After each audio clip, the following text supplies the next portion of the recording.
All right, let's go.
Hey, what's up, everybody? What is going on? Listen, it's the Keep It Moving show. Just to Keep It Moving show special. What am I talking about? Anyway, thank you guys for logging on one more time. We have a special. Wow, I'm getting everything. I'm crazy. I'm crazy. Okay, so ladies and gentlemen, today with me. Why am I always starting early? I'm going to start one more time. Everybody, welcome to the Keep It Moving Show special. I'm your host, the KIM. Thank you guys for logging on. I told you this morning, 7 o'clock, I'd be right here. We have another special guest. So I want you guys to remember we're doing this special. Who told me I can have a special? Me. That's who. I told me, if I want to see the people I want to see, then why not bring them on my show? Okay. So thank you guys for logging on. Don't forget every Monday morning right here on Facebook Live, on YouTube Live, you can see me on the Keep It Moving show. The Monday morning edition, start your week off right with me with a lot of fun, a lot of power, a lot of information, and start your week off right. But tonight, again, I am here uplifting voices. I want you guys to be uplifted by the things and the people that uplift me, the voices that uplift me. And today, I have a young lady with me on this show that let me see, the first time I saw her might have been, let me see, might have been 13 years ago, and she was on stage with Lunel. She rocked the house. You hear me? She rocked the house. Since then, fast forward to today, she has packed up from DC. She's moved to Hollywood. She's become a great stand-up. Listen, this girl did her own stand-up show. We're going to talk about that. She eats on stage. She's an actress. She's a motivational speaker. You've seen her on OWN. You've seen her on the Improv. You've seen her on BET. And she did a digital show with her best friend, Kanisha, that viewed 7 million people. Listen, now that's growth. That's consistency. That's somebody who trusted the journey and kept showing up. Now, tonight, we're going to celebrate talent, evolution, and purpose. And listen, if she makes you cry, think, and hungry at the same time, don't blame her, blame the talent. So, ladies and gentlemen, I would like to introduce you to Miss Joncea. Joncea the comedian. Let's see. Let me bring her up. Joncea. Oh. What's up, sis? Listen, I brought you on. Can you hear me? Can you hear me? Joncea? Joncea? What's up, sis? You know what I did? What you do, sis? Let me see. I cannot hear you. That's why I went and got my other phone. Goodness. Can you hear me now? Can you hear me now? I can't hear you. Only reason why I can hear you. Only reason why. know what I did? Oh, I can't hear you. do you want to come back out and come back in, see if it works that way? Should I log out? Should I log Yeah, out and and come come back back in? in. Yes. Okay, Yes. let me see. All right, let's do. Okay, ladies and gentlemen, listen. Already it's getting started. I love this lady, so I want you to love her too. And like I said, she's going to make you laugh, think, and hungry at the same time. But don't blame her, blame her talent. That's Miss Joncea on the Keep It Moving show special. You know me, it wouldn't be me and it wouldn't be my show if I didn't have hiccups. But that's life. Just keep it moving. All right, let's go. And coming to the stage, Miss Joncea. Hi, Hey, Joncea. Listen, girl, I'm excited to have you here. guys. I'm excited. I'm so to be excited. here. Now, I just told my people, I said, she's going to make you laugh, think, and hungry at the same time. Girl, I got questions after questions after question for you. How you doing today? I'm good. Let me make sure I'm okay doing this correctly. I can hear you. You can hear me, but I can hear you. I can see you. You look beautiful. I want the camera. I don't use StreamYard a lot. I wanted to see. How do I do it? Did you turn it the other way? I think I'm going to this time because remember we had said don't. I wanted where I can see where the phone takes up the whole thing. You know what I'm talking about? I think it's horizontal. It didn't when I did horizontal. It just. But I know I like that shirt, girl. I know I like that shirt. Thank you, girl. My friend Yes. Kimberly. Hey, made it. okay, Joncea by Kimberly. Not me, Kimberly, but you know, I love all Kimberlys. Another Kimberly. That's what Kimberly's in your life, ladybug. Kimberly's All in the your Kimberlys. life. I'm just gonna have to look at it like this because I can't. Well, Man, I wanted you to take up the screen, but if you do it again, just do it again. We'll just be doing like this and then do like that. Listen, it's almost a comedy show. That looks good. Lord, that didn't work. I turned it sideways. Let's try it this way. No. Okay, we're doing too much. Look, I'm doing too much. But I love it anyway. I love it. And listen, do too much is the Keep It Moving show. That's what we do. See? I'm doing too much. Let me see. I'm too forward, too back. I got you. I listen now. I swear to gosh, y'all, we did a pre-thing, and I kept telling them through the pre-thing, I can't hear. Okay, so can you hear me now?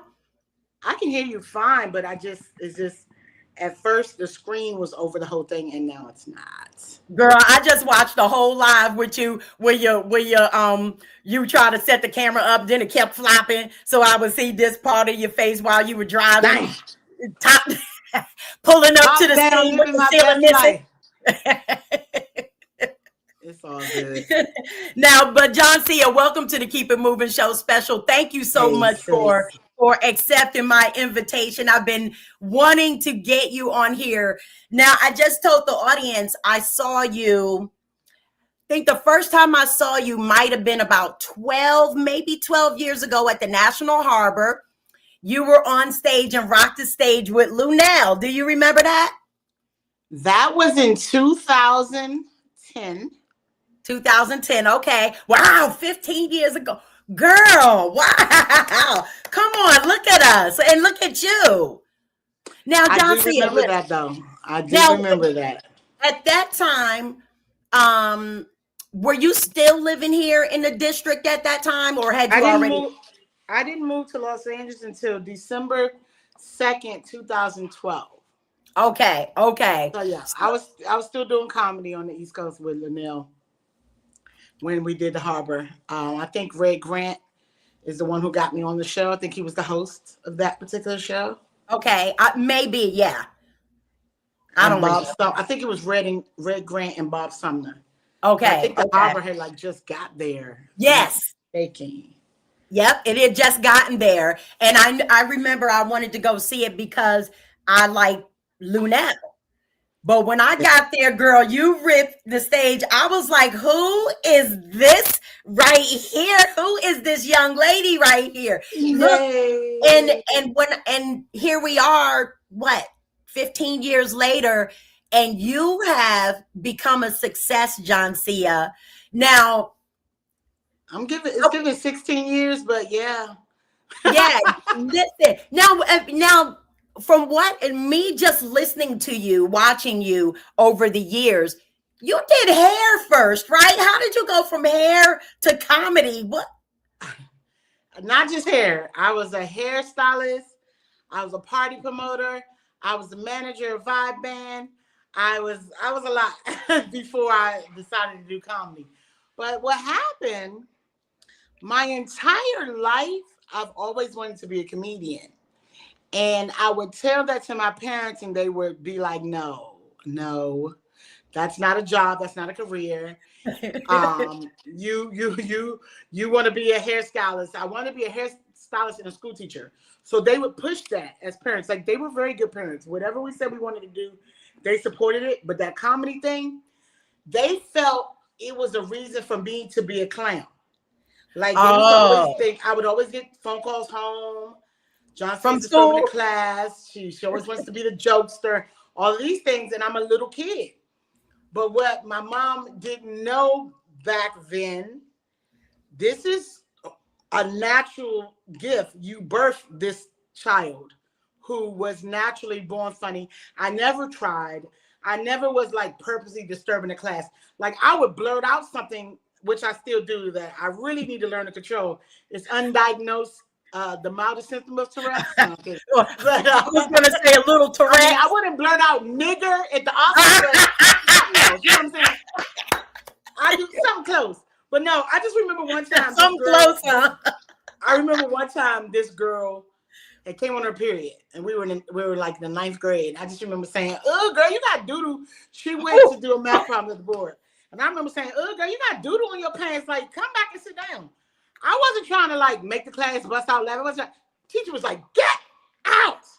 Call home, and I just got all this trouble, and I'm just like, I ain't even do nothing. You know what I'm saying? So mine's is natural. Like I don't try. I'm not gonna make. I don't have to turn myself into a parody. I don't have to do all of that. You know what I'm saying? I just be myself. And the thing is, my mom, I used to always say to my best friend, when I get old, I'm going to be a comedian. And I remember my friends daring me to do comedy for my 30th birthday. And I did it. Okay. So my mom saw me. She was at the show. She never missed a show. My mom was at the show and she was like, if I were you, I would never touch a comb again. Like, whoa. And I was a very good hairstylist. Okay. My mother was like, and she just kept saying for like weeks, I'm so sorry. I'm so sorry I didn't know. And I'm like, we live in Washington, D.C.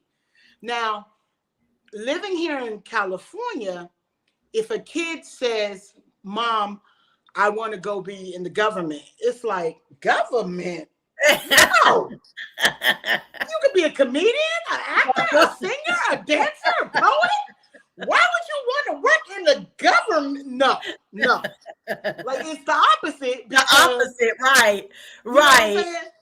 Now, Joncea, let me interject 1 second. I was the girl with the period on blood on the back of the pants. My bad. It was actually Monica Glee, but I remember like it was yesterday. I got in so much trouble. Monica Glee, not to just talk about her for some reason. Her daughter is in entertainment.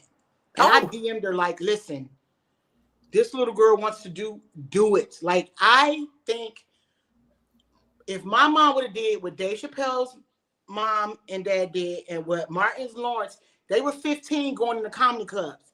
If my parents would have paid attention to me when I said I wanted to do that, I would already be a multimillionaire like them.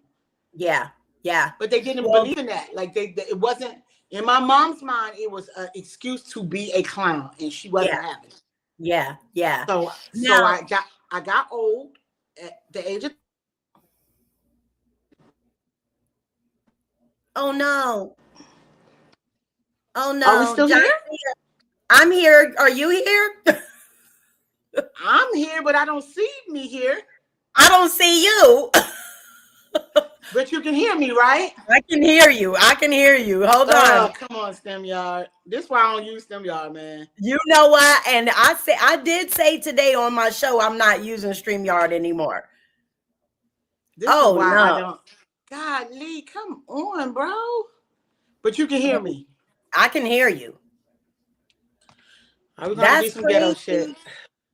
We're gonna have to. I'm gonna have to. Oh, there I Oh, am. there you go. There you go.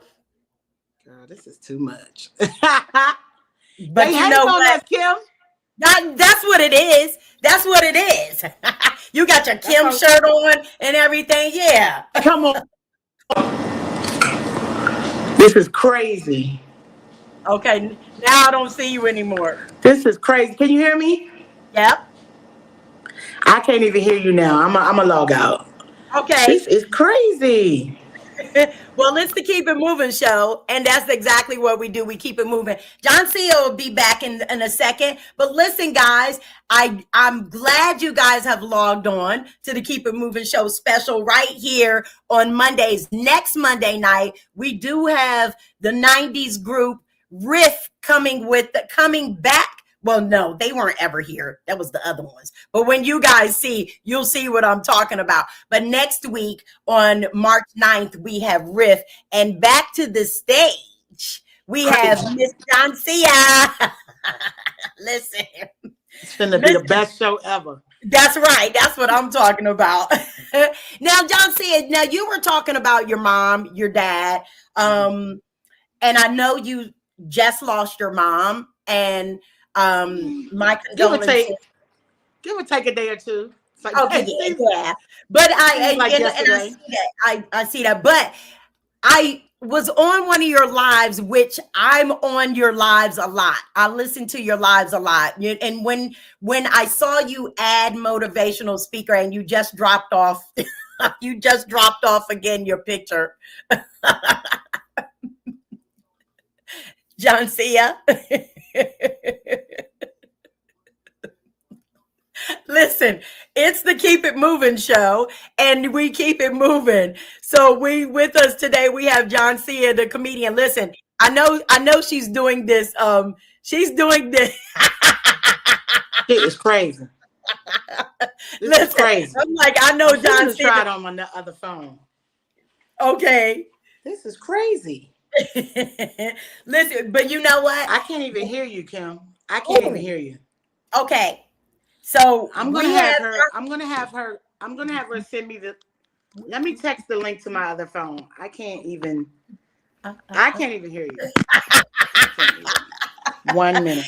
Okay, it's me and Joncea on the Keep It Moving show, and again, we keep it moving. That's what we do. Now, again, next Monday, look out on the Keep It Moving show special. We have Riff, the 90s R&B group coming up. You know those Lean On Me boys, Fairy Side.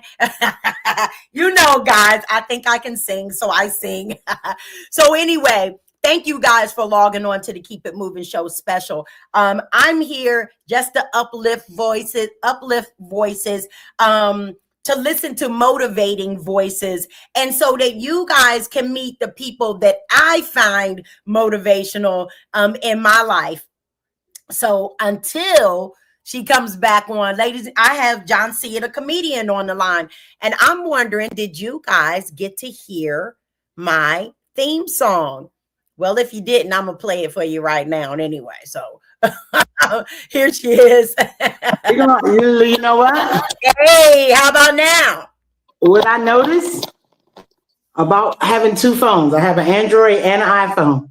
When something doesn't work on one phone, it works on the other one. It's crazy. Hey, come on.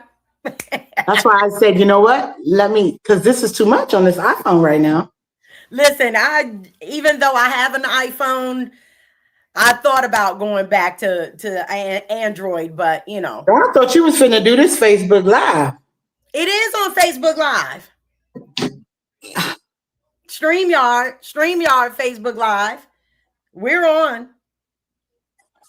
They see us. Listen, if they didn't see us, Robin, oh yeah, we're on Facebook Live. Okay. All right. Now, Miss Joncea. Now, we were just talking about your parents and getting into comedy, but again, I was saying that I watch your lives a lot.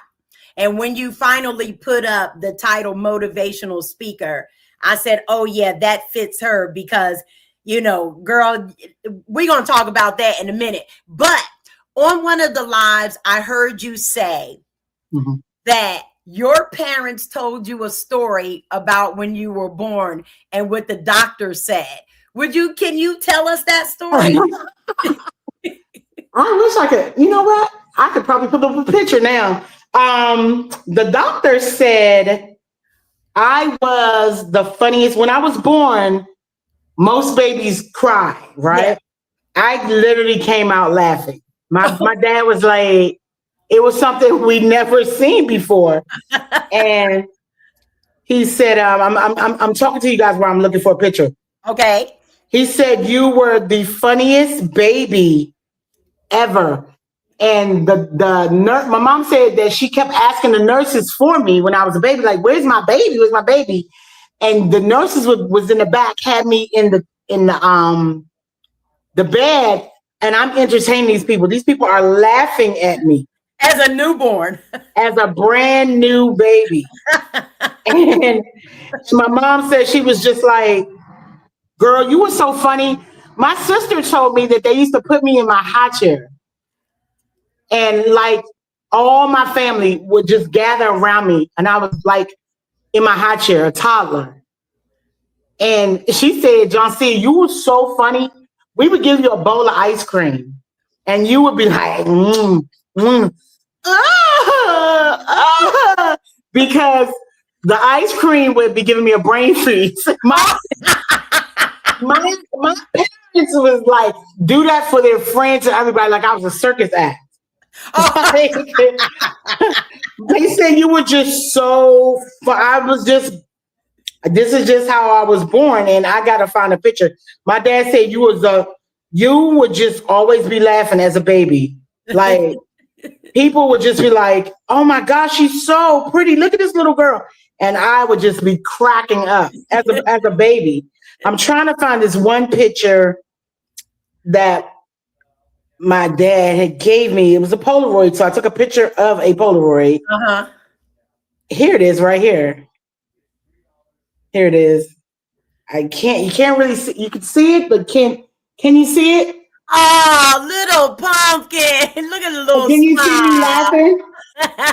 Yes.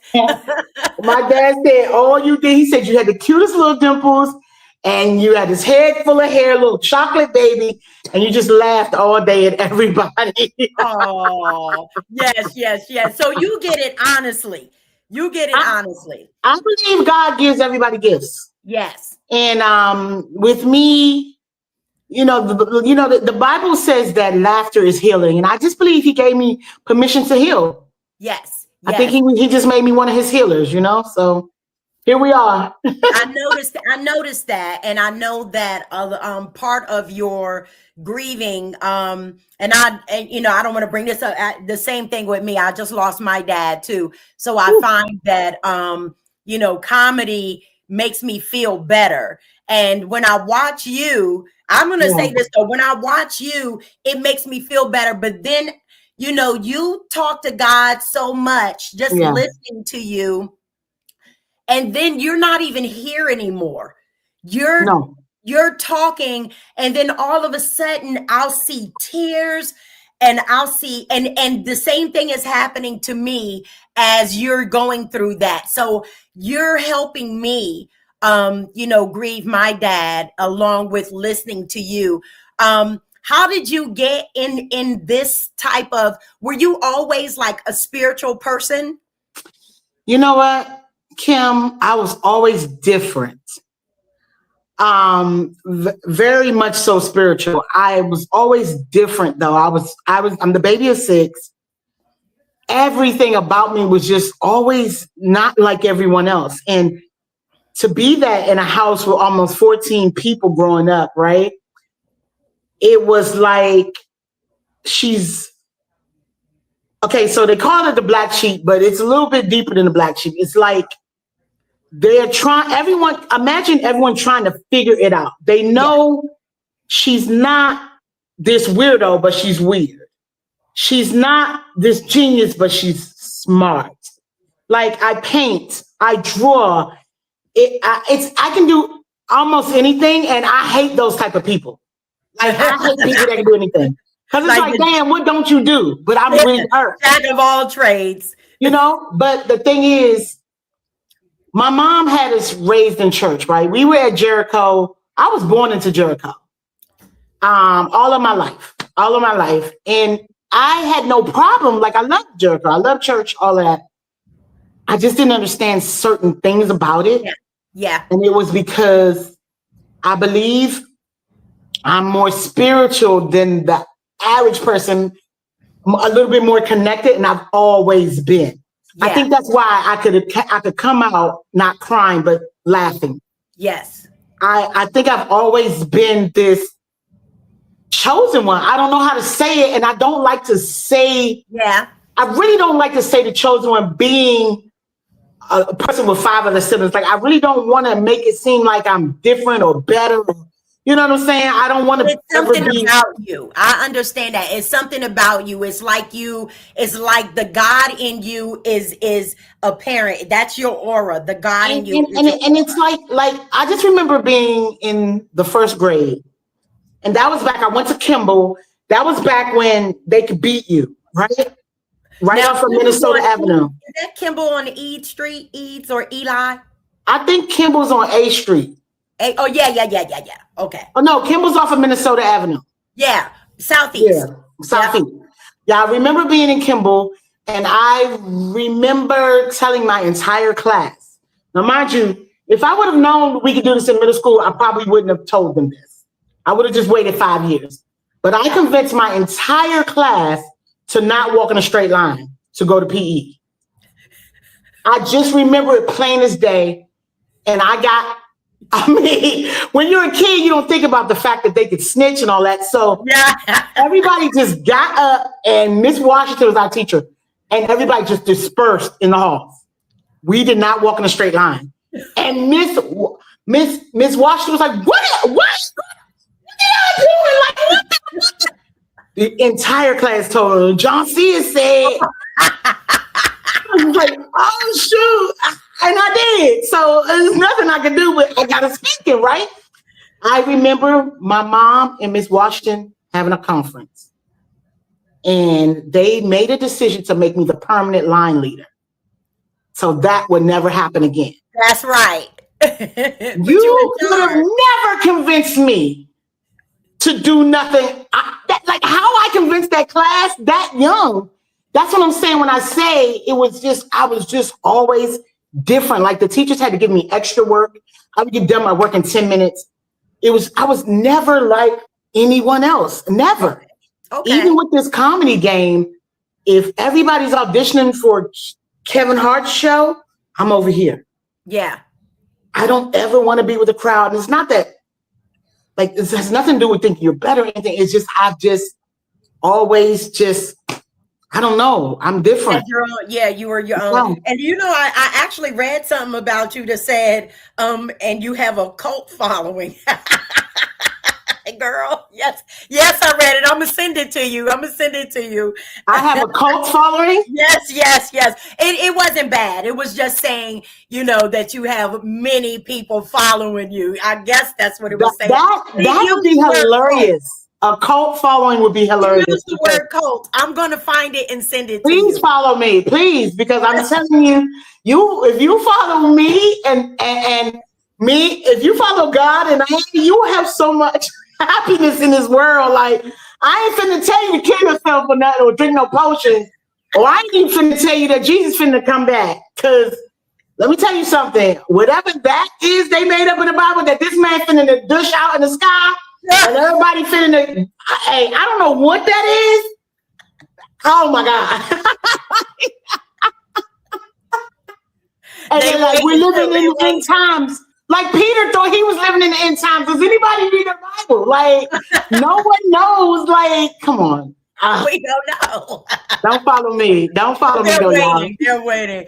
So now now in the same live that I saw you say, that your parents told you that you were funny. But first of all, you are so cute, girl. You and the dimples, you're just so cute. Thanks. But so another thing that motivated me, because you said, I watched the Mike Epps show and he said something. And you said, you know what? I'm in my delusional era right now. And when you said that, I was like, yeah, I think I'm going to join her. And just the way you described it, just the way you spoke about being in your delusional era. Could you explain that to the people? Because I'm pretty sure they need to be there. Okay. So well before I even, Mike's special just dropped. Yeah. I've always been a person that people said I was delusional. Once again, weird, different. But I said, is anybody willing to do 6 months of pure delusion with me? Like I was like, I believe in putting time limits and dates on things so you can get going, right? Mm-hmm. And I'm like, I really want to take a step back and be crazy delusional. And I'm talking about stuff that, like Kim, I'm literally saying, I just bought some containers from Walmart. I literally just went because I'm packing to move in my $15 million mansion in Beverly Hills. Okay. And I don't even have a bank account because they took it because there wasn't no money in there for 3 months. They took it. I don't even have a way, Kim, if you was like, Joncea, finna send some money. If you wasn't Apple Pay, like I don't got a Zelle no more. I don't got nothing because I don't got an account. But I tell you one thing, I got a $15 million house in Beverly Hills down the street. Okay. 20 minutes from where I'm at now. So the people want to know how you got a $15 million house and no bank account. Because in my mind, I am a owner of a $15 million house in Beverly Hills because I am in my most delusional season. And what I am equating delusion to, and what I really try to teach people is what faith really is. The more delusional, the greater God can get his attention, his glory. The more delusional you are. Mm-hmm. Do you know how many of my friends knew I had 3 repos and was trying to get a convertible Mercedes with a 500-something credit score? But the credit score don't even matter. They'll give anybody a car. But 3 repos, 2 the year before. It was 155 banks that said no. And it was they came through my email. Every rejection came through my email. And it was one bank. Westlake Financial. Poor babies, they ain't got no money from me. I know Westlake. They trust me and the Mercedes is outside. That's all that matters. Trust me. You know what? Y'all trust me? After y'all seen that, don't come to me. Go to God for what you need. You know what I'm saying? But look, they called me one time and I was like, listen, I ain't even gonna lie. I'm about to get a huge check. I'm gonna pay it off. Literally, that's what I told them the other day because I'm in my most delusional season. That's right. See, what's gonna happen? This is the thing that people don't know about God. His only makeup is to do what you believe. That's right. Now, there's levels to it. You got to stay with that thought in your mind. You can never drop it. The second you drop it, you start over. That's what I'm saying in my live today. There's levels to this thing. And science may call it frequency. Science may call it law of attraction. Some may call it energy. I call it God. Mm-hmm. God created everything. That's right. But the thing is, my people perish from lack of knowledge. That's right. Come on. So the delusion is your highest level of faith. The more stuff you put on there that looks like it's not touchable going to happen, the greater God will get his glory. Because when y'all see me walk into that $15 million house and swimming in that pool, y'all sitting to be like, hold on. I thought I didn't had this God all this time. What's going on? Yeah. No. You had the God all the time. You never activated him. Because one, you weren't taught correctly. That's right. And this is why I dislike churches. You weren't taught correctly. And I'm writing a book right now called What Pastors Won't Tell You. Mm-hmm. You weren't taught correctly, nor do you trust this God that you swear you trust. But yet you are breathing him in as we speak. But yet when you ask God for, oh, can I get a raise? Or I need this paid or that paid, you don't think he can do that. But yet he woke you up and you're breathing his air. If you don't believe you're breathing God's air, just hold your nose for 4 minutes. I promise you, you will pass out. That's right. That's right. And then the body will follow because God made the body so perfect. When he's not getting to you, the organs are like, oh, brain, we can't work without God. Heart, we can't work without God. We can't work with oxygen is God. Like, come on. So my thing is, get delusional. I made a little group. There's only about 6 of us in there. Because I put it on Facebook. Who want to be delusional with me? People was like, I'm in. And guess what? I said I'm in. I ain't get one. You sure you sure you didn't? But I came later. I came a couple days later, and I said I'm in. I think I did, Kim. I sent it to your inbox because I remember saying I sent it to your inbox. You just haven't been on the page. You're in. Okay, good. Because I talk on it every day. Like I put some tips on there, girl. We on it. Girl, I got the most delusional 5-6 people I ain't never seen in my life. Listen, listen. This is the crazy thing, ladies and gentlemen. Joncea, I told you. Listen, one reason why, because I think because I believe in exactly what you just said. I teach this. I teach this every day. So the fact that you're saying this, and I know some of my students are actually watching this now, and they're saying, oh my gosh, she sounds just like Miss Kim. Yeah. So I know that we have that same frequency, which was why when you said I want in, I said I want in because I'm delusional just like that. I said to the people, I'm going to have a Keep It Moving show special and invite my people on here to introduce them. And like I said in the beginning, who said that I can have a special? Me and God, we said that I can have it. If I want to see it, then I'm going to bring it out here. And if I build it, they'll come.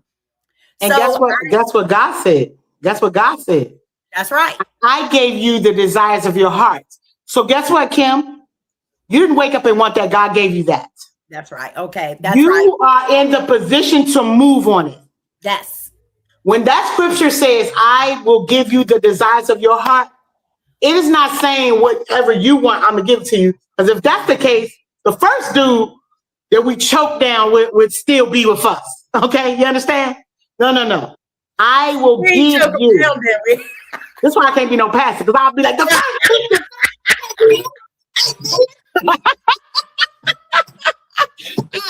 I have 2 members. Y'all fucking up. You're fucking up. No. Hey, Kim, it'll be bad. But I'll be in there, though. I'll be in there, Joncea. It'd be you and Shahan's sister. What's her name? My 2 members. Yes. And y'all better time. I need 10% since it's my Apple Pay because I ain't got no bank. I got it, girl. I got it. But the greatest thing about being delusional is, I mean, why does it matter? You can't lose. That's right. Come on now. And the thing about being delusional, if you understand what you do, don't lose the thought no matter what. That's what the Bible says. You walk by faith and not by sight. Being delusional is just faith. If I go by sight, I wouldn't even bought nothing I bought today. How about that? Come on. You only got $10 while you bought. Guess what I bought with my $10? Y'all gonna be like, Joncea, stop playing.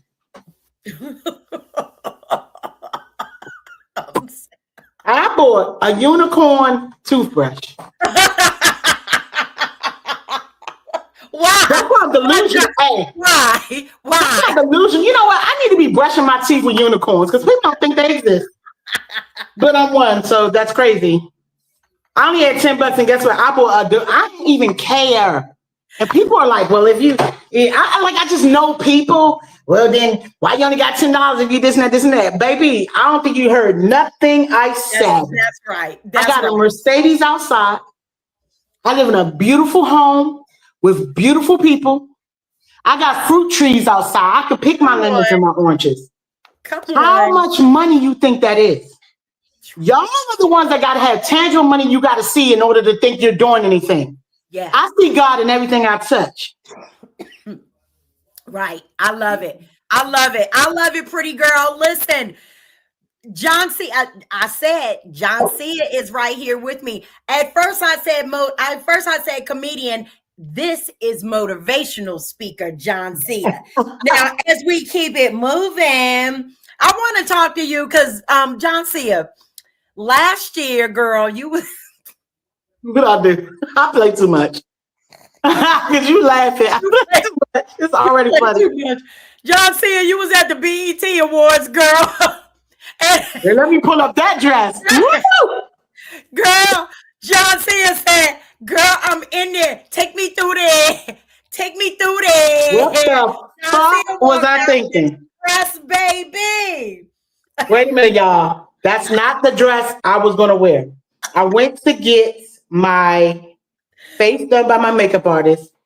And she's stylist also. She's like, I got a dress you can wear. Now, child, she said this dress right here in BET enough. Girl, did I put that dress? I felt fine in the dress, but you also, yeah, I felt fine in the dress. But can I do a teeny disclaimer? Yes. My aunt died the day before I went to the BET Awards. Oh. I did not want to go. That was like my second mama. I got an invitation to the BET Awards the day before my aunt died. Okay. I called my publicist the next day and I said, my aunt died today. I don't want to go to the BET Awards. My publicist was like, bitch, that's not how it works. Everybody don't get invited to awards and you know, it costs if you want to go to that type of stuff and you know what I'm saying? That ain't how this works. Yeah. Money has already been paid for you. Like y'all think the Oscars and all that should be like $300-400. Yeah. She like, everybody don't get invitations to no, honey. Your aunt is going to be dead. Up and go. Your aunt gonna be dead, honey. You want to be, that's basically what she said without saying it. She was like, oh no, that's not how this works. And I'm like, well, how the fuck it work? Because I ain't going. I'm sad.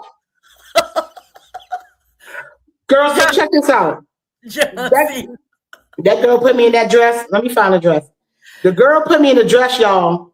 I ain't even give a fuck. She said I look good, then I look good. That's how much my mental wasn't there. Yeah. Yeah. Because I just lost my second mom a year and a half after my mom died. My damn aunt followed her sister. Yeah. Like she didn't have a husband, 2 sons, and 6 grandchildren. Yeah, she wouldn't be with her sister. What? Come on, now. I don't like none of my siblings like that. I don't like none of them like that. Like that. Nah. I mean, that was tough. Later. They was like silly and Nelly. But girl, look at this. Biggie Smalls. What are you doing? Hey, come on now. That's Jessica fucking Rabbit. That's what that is. Come on, boom back. Come on, boom So back. let me show you. So I ended up, okay, because I was on the 4th row and the cameras kept picking up my boobs. My areolas is now falling. Like, I don't even know the dress felt like. The dress didn't look nothing for the dress on. By the way, I need to say this. The red carpet at the BET Awards, we're on the red carpet for 2 hours, y'all. Y'all see us walking around and y'all see everybody. We're out there. It's 95 degrees. Ooh. I don't even know that the dress has fallen down because the dress was over my boobs when I don't know none of this. Okay. All I know is they tapped me on my shoulder, was like, they made the whole row get up, tapped me, and was like, you gotta go. And I was like, what the fuck I do? People texting me, I see you on TV because it's live. So I texted my publicist and she was like, what you mean they put you out? Where are you? I'm like, standing outside. Like, I don't know what's going on. Text me back. She texted me back 2 minutes later and said, the under camera kept getting your boobs. And basically, bitch, you ain't Lizzo. What the fuck? That's why. If you had a name bigger than that name, you would have stayed there. But who the hell is this? Get this thing out of here. I can imagine if I was working the cameras, who the fuck is that? Get her and titties and shit on her. She done floppy. I'm done. Get her out of here. Like, I would have been like that. Not precious. So she told me I had to change. This is what I changed into. So crazy. She was like, do you think you could go to the Target down the street and get a shawl? Not a Target. Not down the street. To get the shawl. Not This a is what shawl. this is what I was gonna wear. Okay. I like that. And that's what I got because I had it in the car. So at the time, a guy I was messing with at the time, well, I don't know if I was messing with him, but I just got the car. The nigga got the car. He got the car. But he only lived down the street. So I'm like, can you come back and get me so I could change my dress? He's like, what happened? I tell him everything. Mind you, my hair has, remember, I should have I need to listen to my first instinct because the wig came out terrible. Only thing looked good was the makeup. Everything else was a disaster. But this was, hold on. Oh my God, that dress looked terrible. This was the dress over my boobs, which your titties supposed to go in the cup, okay? Nothing's in the cup. Nothing is in the cup. I got the Chanel bag. In the cup, but I got Chanel bag. I got whole different outfits. Girl, look like, oh my God, it just looks terrible. It looks terrible. Oh my God. And I was so serious. So let me ask you, when Joncea, first of all, I like both of them. I like both of them, Joncea. Well, I got both of them. What size you wear? Because you can have both of them motherfuckers. Listen, when you put on there, I just got kicked out of the BET Awards. And I had them recorded. But my thing, I was looking and I was like, okay, this is a joke. Like, she's joking. And then when you said it and you was like, my titties is showing and this, I was like, oh no, but I saw the text messages and everything. And girl, I made a video of me getting put out. And I'm basically telling the people, like, you don't know who you're putting out. Like, I'm Joncea. You're going to pay for this. Like for real. And I only was recording because, Delulu was thinking one day she's going to be hosting the BET Awards and we'll be able to bring all this back up. That's right. And it's going to be hilarious. So I was already on top of it. I don't know when I'm going to host the BET Awards or if they're even coming back because I heard they're not even coming back. And I was like, God, don't do that. Okay, calm down. I know they mess with your girl, but don't take it from the people. God don't play about me. But I actually called an attorney. Oh. Because I felt maybe that was discrimination. The big black girl, blah, blah, blah. And the lady I called, I didn't call the Cochran firm, but I called the biggest firm out here. That's just as big as them. And the lady, and they're white though. White people will really be like, what? Who bothered you?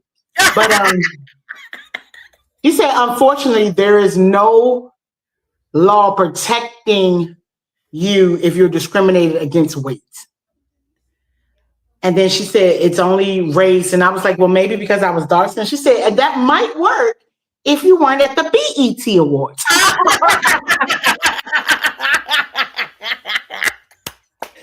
was crying. I was on the phone with that lawyer, died laughing. She said, but I'm sorry they did that to you. I'm so sorry they did that to you. She said, but no, if it wasn't the BET Awards, maybe. If it was another type of award, any other award, country music, bitch, but not BET. If the country music world would put you out, you'd be rich right now. Maybe you should have been one of Lizzo's dancers. You could have gotten discrimination with that. Girl, Lizzo was look. I don't talk about celebrities. Ladies and gentlemen, listen. This is Joncea. This is Joncea.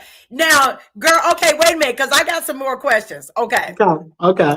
So we've been talking about, quite a few things, but I want to get back to your stand up. Okay. So, Joncea, this is one reason why I thought about doing the things that I do, because you was like, girl, fuck that. I'm doing my own stand-up comedy show. And you said, everybody in DC, I'm coming home. Who's going to get a ticket to my show? And you sold out a stand-up comedy show on your own. Ladies and gentlemen, I know y'all clapping. Ladies and gentlemen. Give it up. How did you do that? I mean, how? So what I did was I shot my special. Okay. So what people don't know, like when they watched Cat Williams and he was like, I shot all my specials. Everyone shoots their own specials. And then you shot them. Okay. You shot them. Okay. So he didn't do anything special. He shot, everybody has to get their own special shot. Okay. Someone shoots it for you. Netflix may pay for it, but there is no building where Netflix is shooting things. Like, you know what I'm saying? I mean, it is, but it isn't. It's a lot that goes to it. Most people have to shoot their own. So it cost about 17 grand. I shot my own special. And what I did was I streamed it live on YouTube so the West Coast fans could see it. Uh-huh. And I shot it at home because I wanted my family to be a part of it, because it was called My Condolences. Okay, yes. And I honestly just wanted my siblings. We've been through so much. I mean, we lost one of my brothers the day of my mom's funeral. He died. So life was just heavy. And I kind of needed to see their face for permission. Okay. Without them knowing what I'm about to say, I would know to switch up if any of them feel uncomfortable. Okay. But they were all laughing, so it was good. You know what I'm saying? But I wanted to do it home because of my mom and dad had 27 grandchildren. Wow. Okay. Who are most of them are adults. So I wanted it to do it all for them and my cousins and, my friends, people because I had the neighborhood parents, should I say. Yeah. The parents who, your parents didn't mind you going to their house and knew you were safe. Those are the parents I had. So we always had a house full of people all the time. And that was a thing coming from Washington, D.C. I mean, you guys have the rep. So that was a good thing. And we just moved down the street from Washington to Clinton. Okay. Black people did it. They moved from Southeast to Maryland. Yeah. And then they thought they was moving on up. They were. My mother was flossing. Okay. I'm so mad when I was going through them papers and found out her house was $72,000 back then. God motherfucker, what? I'm looking for one of those now. So $72,000 worth of drugs to get that house paid off. If I knew it was that cheap when they bought that house, man. Like, what? Y'all was already paying mortgage and struggling. Y'all refinancing, we could have had that thing paid for. But yeah. So okay, y'all. So my special, honestly, I'm gonna be honest with you. My special is just sitting. It needs to be edited, and it's going to cost about a good $35 to edit it. So if anybody's watching and they want to donate, $3,500. Yeah, $3,500. And I noticed like that ain't nothing to y'all over there in DC making all that money. But remember, we live in a dream over here. So this is things people don't know about TV. Okay, the people in front of the camera, and this is what Taraji was talking about saying without saying it. The people in front of the camera make the less. Anything you've ever seen me do on TV, I was working for minimum wage. They have to pay us at least minimum wage. So laugh tracks, I did every episode. That's 12 episodes. Sometimes I would be on set 15 hours a day. I may have made altogether maybe $3,000 a whole season of TV. Because they look at it like that. As a person in front of the camera, you're getting paid through fame, which is not how we eat. But I was going to say, do you eat through fame? Do you pay your bills through that? This is why when everybody was mad that Chrisette Michele sung for Donald Trump. It's like, fuck Donald Trump, bro. I'm hungry. Y'all ain't buying no albums. How many of y'all got a Chrisette Michele album? Like, leave me alone. Yeah. If it wasn't Trump in the White House, y'all wouldn't be mad. Y'all just don't like Trump. Fuck. I don't give a fuck about him. He's giving me 75 grand. Wow. I don't have no money because I'm in the industry. I'm working in the limelight, and y'all think it's something that's not what it is. Yeah. It's not what it is.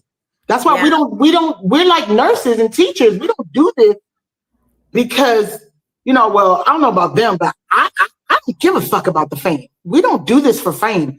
We do this because this is what we enjoy. Like, I enjoy killing people. I don't do this for fame. I could open a church if I wanted money, y'all. Yeah. I have a persuasion, and I say this all the time to my siblings, like, nigga, I can make people give me money. Like, I know how to scam without scamming. Like, I've always been good at a lot of manipulating stuff. But I don't have to. God always provides. Yeah. Like, not half the time, every time. Every time. And you have to know that from the smallest to the largest, you have to know that each of these are blessings. So how is the comedy? Are you parlaying that with your acting, or is that one in two different areas for you? Well, entertainment is entertainment. So it doesn't matter what I am doing. I'm just an entertainer. It's almost like, in the most lamest term, that clown you hired for your kid's first birthday, I'm going to be that the whole time. Yeah. So acting, comedy, it's who I am. And I'm never not myself. And I think that's another thing. And I honestly think being from Washington, D.C. is the greatest place to ever grow up. And I'm going to say the DMV period, because one, we were raised with nothing but Black people. Yeah. So being raised around nothing but Black people, you saw Black mayors, Black teachers, Black doctors, you had Black two-parent households, Black everything, right? Yeah. So when you come somewhere to Hollywood, everyone around you has this master syndrome. And we don't understand it because we look at Blacks as superior. Yeah. So if you from Georgia, all these Seattle, all these nothing but white people and all this stuff like that, you're kissing everybody's butt, and you're like, okay. And Black people from DC make it here because we're superior. We're like, what? Yeah. And the director, what people don't know is the directors will prefer for you to be who you really are. Yeah. Not faking and kissing up, and you don't have to do that, but DC is what taught me that. If I believe if I wasn't from DC, I would probably be on an island somewhere. If I could, if you got that gesture I just said. Yes, you would probably. I do. I know that. Mm-hmm. I want to share this with you because I'm from a couple places. I'm originally from Virginia, but I was raised in Connecticut. So of course, where I'm going with that. When I came here, it was almost like I felt energy, immediate energy. And I told all my friends, this was 30 years ago. I told all my friends, if we grew up here, we would be so different.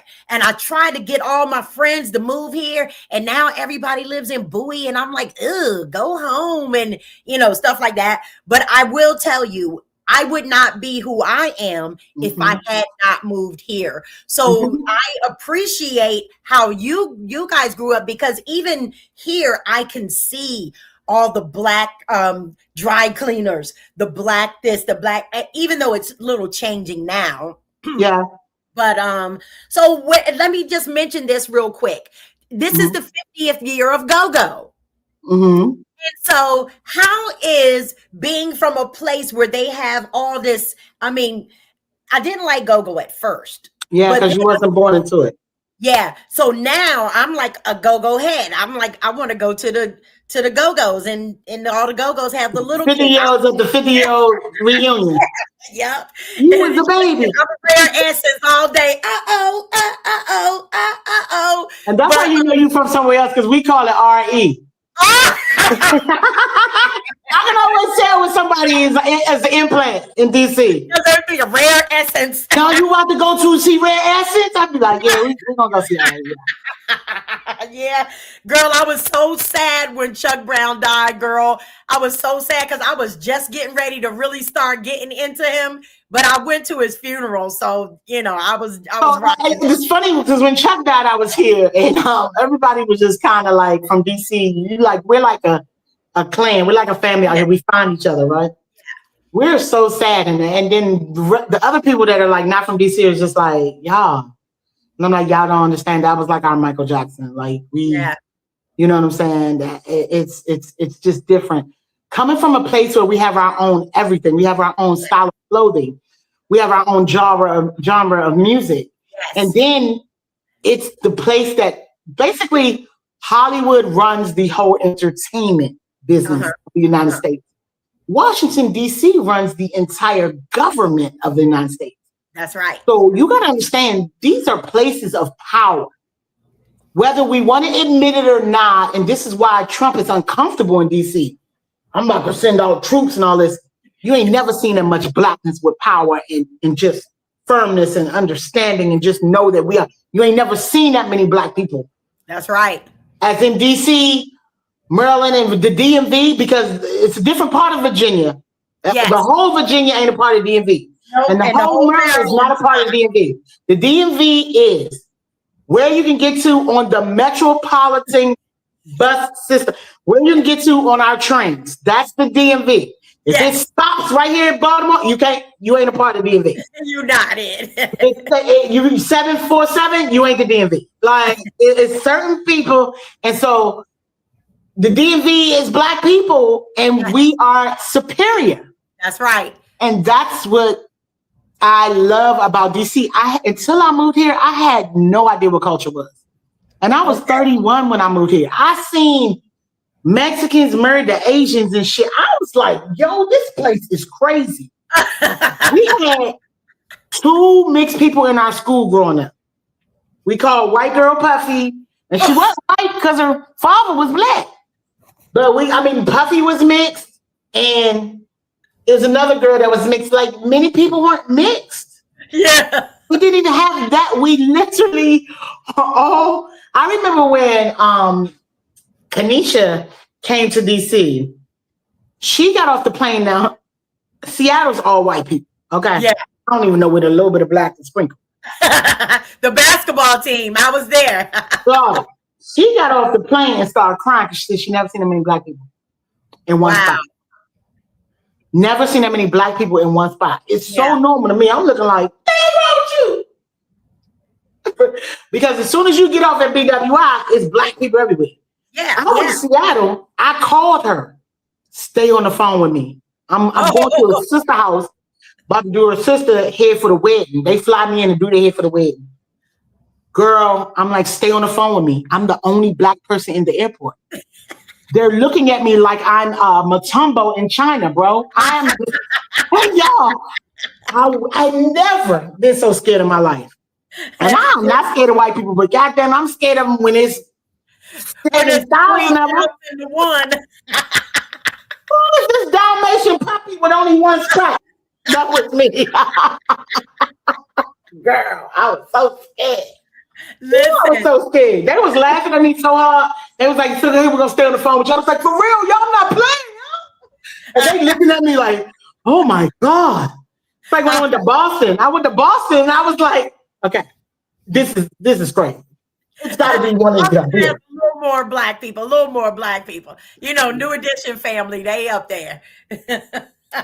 Niggas wasn't at the airport that day. Listen, ladies and gentlemen, this is Joncea. Listen, I know I have you on here, but I got a couple more questions, and then I'm fine. I got plenty of time. You got it, I got it. So now, all of the things you're doing The one thing that I absolutely loved, because I'm actually just like I've always known how to cook. I just don't like to cook because it's just me, and I don't like all that stuff. I rather call and order. But now I'm getting healthier.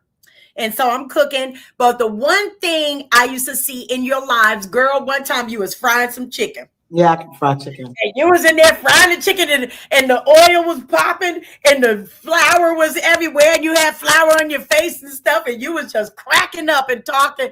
And I was like, okay. So what's up with the cooking stuff? Like you are actively doing this on live as well. What's up? And I did hear that you went out for a cooking show. What happened? Tell us, girl.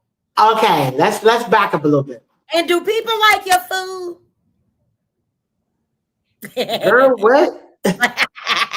Girl, I weigh 300 pounds and I lost weight. What? Do people like my food? Look, if you think I'm known for comedy, come here. Okay. About Joncea. It's gonna be like, man, she make the best string beans I ever had in my life. Mac and cheese. Wait a minute. Come on now. Tell you something. My mom, this was her theory. And this lady was married for 58 years before her husband checked out on her ass. My daddy died 10 years before my mama. Okay. But look, girl, death do us part. He was like, I'm out. Sorry no. But my mama's thing was the way to a man's heart is through his stomach. Okay. And she believed I thought it was beer and sports. That's what I did. Beer and sports. Here you go. Listen, she believed in teaching you how to cook. My brother is married to a woman that can't cook, and he does all the cooking. Like my mom, literally, we had to learn how to cook as a chore. Like y'all, when I was a kid, I used to think it was torture. I would be like, I know, like I said, I was different. I know good and well. All my friends outside, they playing hopscotch, jump rope, and all that. And you're trying to tell me I gotta have dinner ready as a chore, bro. Like, whose day is it to cook dinner? I'm 9. I can fry chicken. I can make full spaghetti. I know how to make cornbread from scratch. 9? 9 years old? Listen, people, I remember my best friend always making oodles and noodles. And I was like, what? You always make oodles and noodles? Make some food. But I look in the freezer, it's some steak in there. It's all types of vegetables, man. I'm chopping vegetables, cooking steak. Full meal. Her father get home, he like, what the heck is he? 9, 10, 11, gourmet cook. Wow. My mom did not play. Once you got about, you had to be tall enough to be able to reach cabinets and stoves. Okay. She began to teach you how to cook. By the time I got 11, my mother never cooked again. She taught us how, and remember, we're in Washington, D.C. We don't eat nothing but soul food there. Yeah. Like I live with Miss Janice. She's Italian. They don't eat nothing but Italian food. They eat pasta like every day. I said one day my mother was like, "Don't you bring me no more pasta." Right. I said, Miss Janice made some tortellini. Listen, don't you bring me no more pasta. But she can eat fried chicken every day, fried fish every day. Kill me, bitch. No, I need my arteries clogged. Yeah, but every day. No, but yeah, I can cook very, very well. And really, I should never have an empty bank account because I could just take my food stamps and sell dinners, but that's a lot. I be wanting my own stamps. Hey, y'all, out here, every restaurant takes food stamps. Every fast food restaurant takes food stamps. I be wanting my what's a French toast? What's some Jack in the Box? Like, what's Jack in the Box? Don't worry, I got it. I got y'all. Don't worry. It's like swipe. But yeah, I can cook very well. And actually, I won on a cooking show on OWN in 2021. You never seen that? No, I didn't see that. Okay, you can go watch it. It's right on the Discovery Channel. Put in holiday food, the holiday food fight. I'm episode 5. Okay. And I was up against an older lady. We call her grandma. Her and I are still really good friends to this day. All right. She could cook her tail off, but I think where grandma messed up, she made homemade ice cream for the dessert, and it was melted by the time it was time to judge. Oh. Or actually, no, I just think my 3 dishes was better. Hey, come on. And it wasn't even because she couldn't cook, because oh my God, what we ended up doing after the show the next weekend, all the things we cooked it in mass and she invited people over. Like, we couldn't talk about what happened on the show, but we cooked all the things that we cooked on the show. Okay. And we ate each other's food because we couldn't eat each other's food either. We made enough for the judges to eat and stuff like that. So I couldn't taste nothing they were tasting, and she couldn't taste nothing that I made. So we made each other's food. Oh my God, that lady could cook. But and I watch her lives all the time, but I don't know. I ain't gonna say she can't cook better than me, but it's a lot of people. Come on. It's a lot of people that can cook, and I'm right there with them. That's all. Okay, that's right. That's right. Your mama was proud of that. My mom was so. You know what I loved about my mom being here, not just being here, being alive. She got to see me in so many different elements on television. Yes, and it was just like. She was so here for everything. If I was going to the Emmys, I would go show her my outfit before I leave, or we would FaceTime, and she was so here for all of this that I believe when she passed, because how my mom passed, and this is what I did, I talked about on my condolences, like this is why I did my condolences. First of all, the theme of my whole special was people really trying to make you feel better, and they sound so stupid. Like, don't say my condolences. I don't even know what a condolences is, but just don't say nothing. And I know you're trying to, because I was in that position. I understand. Yeah. But it's like you can't say anything. Just, if you ever notice when people talk about death or whatever, all I do is I put praying hands, a heart, and maybe a crying face, or the little deaf, little white bird. I don't say anything because it's nothing to be said. Like, my fans, one of my fans was like, I really wish this was me instead of you. Oh, wow. And I wrote back right in the DMs, me too. Oh, I wish your mother was dead instead of mine. Sir, I don't know who you are, but because he was just watching me go through the pain. And I was like, man, I ain't never wished the same thing more, sir. like me too, but that's why I did my condolences, right? But my mom wasn't sick. My mom just woke up on Saturday, said something. The nursing home sent her to the hospital. She was only 76, by the way. The nursing home sent her to the hospital, and I said, I went in there and I'm like, Mom, what's wrong? Why are you here? She was like, girl, I don't know. Because that's how she talked, like the nanny. I don't know. She said, and I looked at the doctor. The doctor was like, well, when they talk like this, they just send them here. I said, what you say? Because my mother's Sister Mary Clarence, okay, she super spiritual. She ain't finna say, she's never even cussed, okay? Yeah. My father would cuss you out. She was exactly the opposite. My father cussed so much, my mama stopped cussing. She was like, y'all couldn't handle the devil and stuff. So my mother was like this sweet angel that never ever did anything wrong. If we found out she did some stuff wrong, it was like when she died, y'all, I looked through her yearbook and found out she was on the basketball team in drama and was funny and all this. And we're like, who in the heck was this? Wow. This lady, wait a minute, you were exactly who I was? We thinking, because my dad was real funny. I'm thinking I'm like him whole time. I'm like her. And I was wondering why she would always push me so much. Like, my mom really would encourage me and wouldn't let me quit. And because I don't say I'm a quitter, but I get bored fast. Yeah. Mary. So once we conquer something, it's like on to the next, you know? Yeah. So she wouldn't let me quit this comedy acting Hollywood thing for nothing. She was like, no, you just what you chose. No. But when she moved out here, like I said, she just loved everything. So the doctors was like, well, when they start talking like that, they just send them here. And I look at her, I said, what did you say? I didn't say nothing. All I said was, I'm about to go home. I'm ready to go home. And I said, you going back to DC? You finna go back to them kids that wasn't taking care of you. Like, I'm the kid that was doing everything. Yeah. No, girl, I'm going to heaven.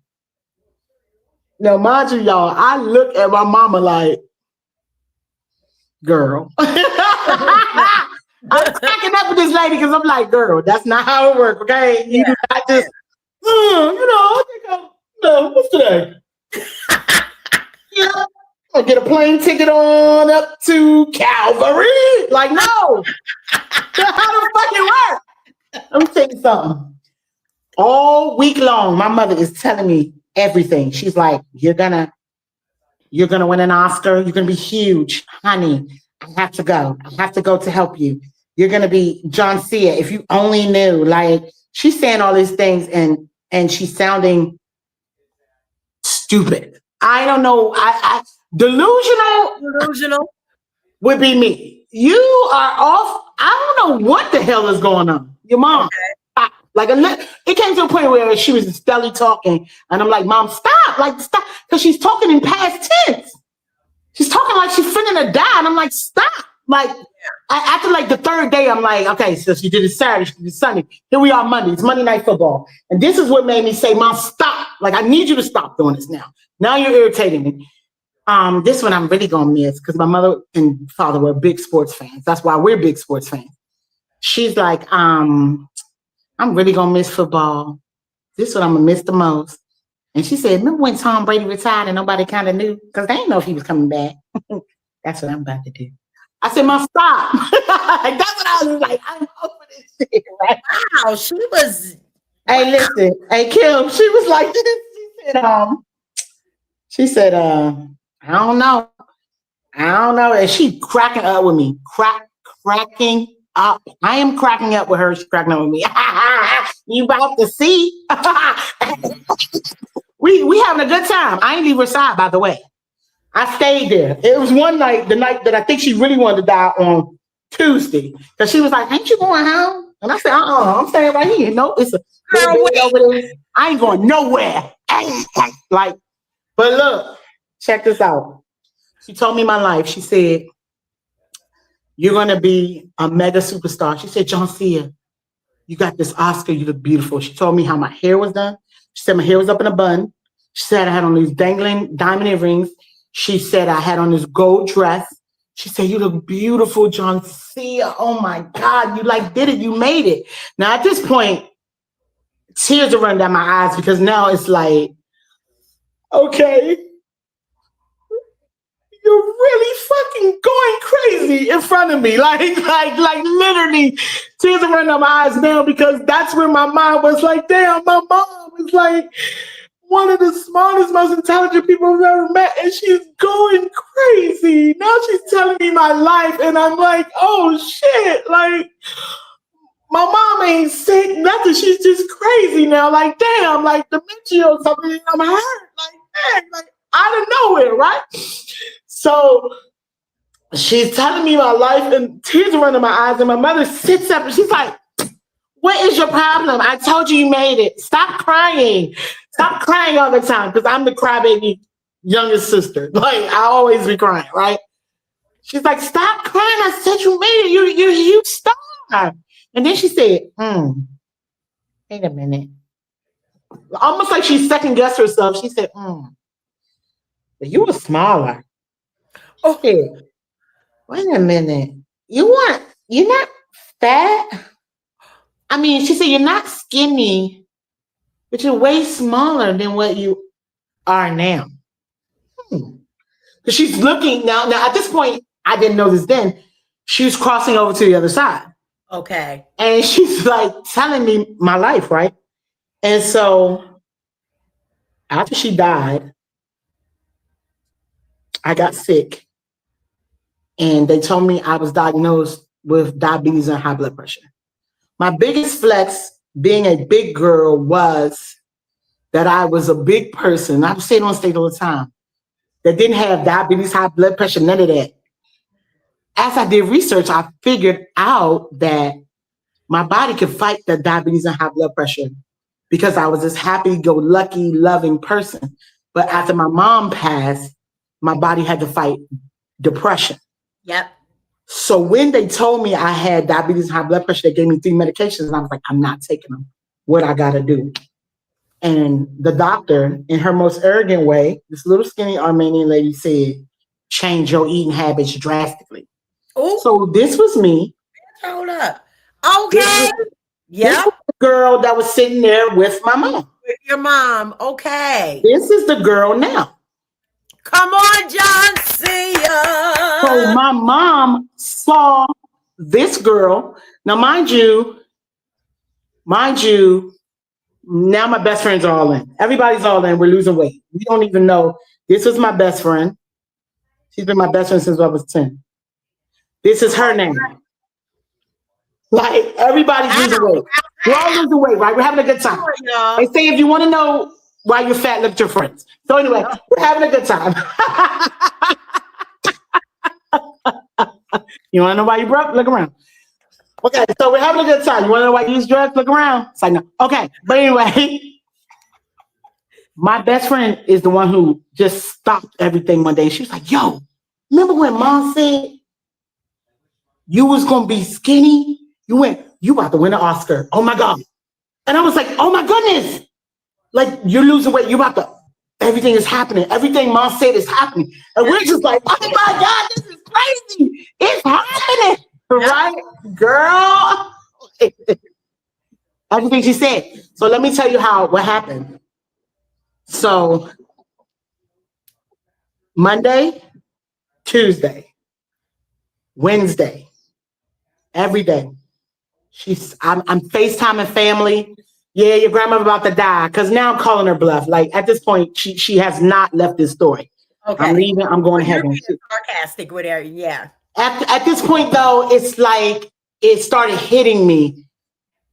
I was like, man, she might be, because my mom hasn't dropped the story. Like, she's telling me all of these things, and where am I going to be buried? Do you have this together, this and that? And what are you wearing to my funeral? And I'm like, Mom's like, come on, man, stop asking these questions, because this is the lady that was asking the questions. And I had said I'm glad this phone ended up not working so I can use this one.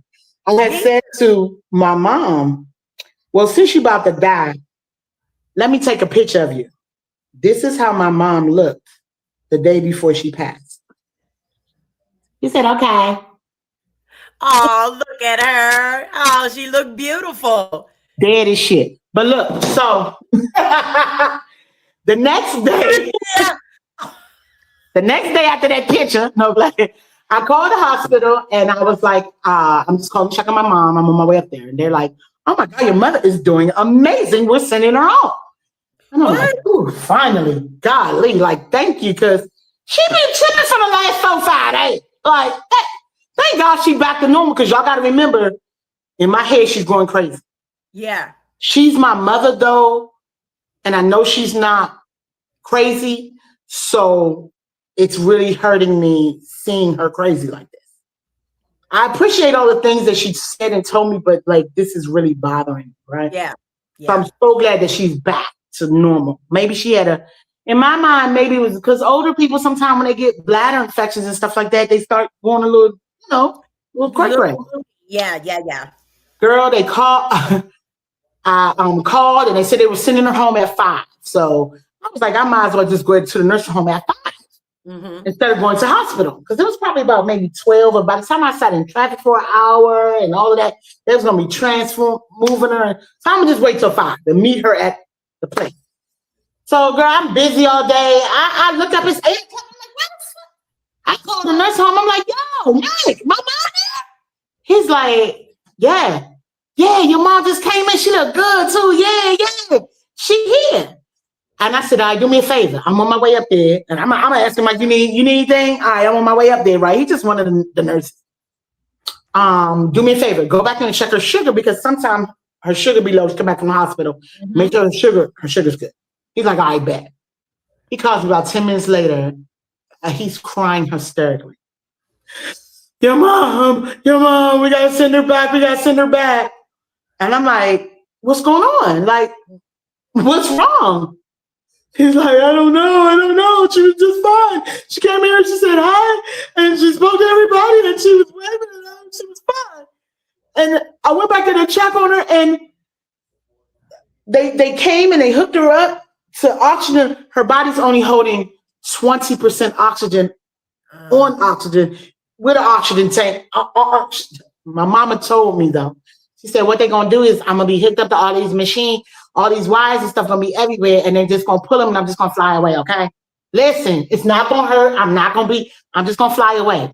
Joncea, I need you to focus. She's telling me everything to the T. When I went to clean out her room, even her roommate was like, I would have never thought. Renee came in there and told me I was the best roommate ever. She came in and she said, my grandkids were amazing and all these things. And she just laid down. And that was it. Wow. For 5 days, this is what my mother told me was going to happen. And I remember just sitting on the couch, y'all. It was 9 o'clock. I was just sitting on the couch in the dark. I couldn't even move. My hand was over my mouth, like I couldn't move. And I have to call back to the East Coast and tell my entire family that this might be it. Like, this shit, I don't know if when I go to the hospital, I couldn't move, but I DM my brother. He's the youngest boy. We're the closest. I DM'd him first. It was 4 o'clock in the morning, y'all's time. So it was 1 o'clock when I finally got up enough courage to just message him on Facebook because I didn't want to call and wake him out his sleep and tell him Mom died. She's over here with me. And none of y'all can get to her, see her, talk to her, nothing. And I'm just like, what the fuck, right? So I DM'd my brother and I said, at this time, I think Mom might be gone because the same thing had happened that February. My mom heard me screaming over her body because I went to visit her and I was like, I'm like this rebel. You're not allowed to go to the nursing home after 8 o'clock. It was like I was in the neighborhood. I was just over some dude's house. I don't remember. It was like 10 something. And I went to visit my mom and she was out. And I just remember screaming over her body, like, what did y'all do? What y'all do to my mom? I just fucking visited her 5. What did y'all do? And I'm shaking my mom like, this was that February. My mom said she heard me and she came back. So this time around, she wasn't having that shit. She was like, hey, let me just tell you. So this is how I did my special. So this time she was like, hey, little girl, listen, I'm leaving. Bye, Joncea, it's over. Don't keep me here. But she just kept saying, please, let me go. She was like, let me go, Joncea. And she just kept saying, you need me on the other side. Like, you don't know how huge of a star you're going to be, and you need me on the other side. Like, I got to go. I'm tired here. And all of these things. And just imagine you're like, it just doesn't work that way, Mom. And I went to the hospital the next day. After I told all of my family, my siblings, everyone's crying, and I made sure I FaceTime everybody so they could see my face to know I'm serious because no one ever believes anything that comes out of my mouth. So I FaceTimed my family and I went to the hospital. She was laying there, tubes were everywhere. And the doctor said you could sit with her as long as you want. And I sat with my mom for like 5 hours. And then they came in basically saying, look, bitch, we need this machine. Without saying that, they were like, you still can stay as long as you want, but And you look right here at this machine, you see there's no lines moving. This is her brain. There's no brain activity. This is her heart. The only reason why it's beating like boom, boom is because of this machine. She's breathing. You see her breathing. Basically, you see those numbers, those 6. Yeah, it's supposed to be 100. Like, she's Wow, yeah. She's not here anymore. And we need these machines for people who else are not going to also not be here anymore. So their families to see them at the end of the day. But no, I didn't want to see her go into cardiac arrest because they basically explained she's gone. Yeah. Her heart has stopped. They brought her back. They called while I was on the phone with my brother about 7 a.m. my time. Because my brother called me soon as I DM'd him at 4 a.m. on y'all time. He called me and we talked for hours. We talked about how it was when Dad died because my father was sick also. But he was sick. My mama wasn't. She just was sick of this shit. So no. But we just talked about, it kind of was just parallel in how they were acting and just, so the doctor had called and I clicked the doctor in so my brother could just hear what the doctor was saying. And the doctor was like, look, your mother is gone. I mean, they said it's a 1% chance we could save her, which I believe that 1% is what they did in February. Okay. They went to my mom. I remember sitting at that hospital and I kept saying, I need to go back there and see my mom. They're like, no, they're still working on her. It's about 8 hours, whatever they were doing. And the lady was explaining we have to put some type of dye in her and see where, it was just a lot. And my mom really literally came back. It was the day before the Super Bowl. And I remember them calling me the next day and was like, yeah, your mom's here. She's good. She asked, did she miss the football game? That's how I knew she was fine. I went up there like, Mom, don't ever do that. And she's like, I'm sorry, sweetie. This and that. That was February. September the 28th, they said, let her go. They basically were just like, look, we got to do too much. She's overweight, diabetes, high blood pressure, hypertension. They were just going down the list of unhealthy stuff your mother was. Although she was a very beautiful person, she was very unhealthy.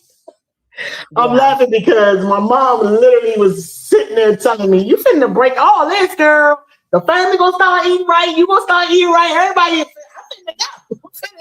I'm good, But I look back and I told him I didn't want to see them pull. I didn't want to see her take her last breath. So I left, told him to call me. And he said, she went in about 11 minutes. She just flew away. He said exactly what she said. She just flew away peacefully.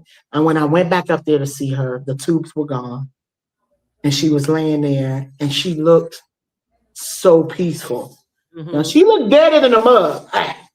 She looked dead, y'all. She was cold. She was turning gray. Then I sat there with her another 5 hours.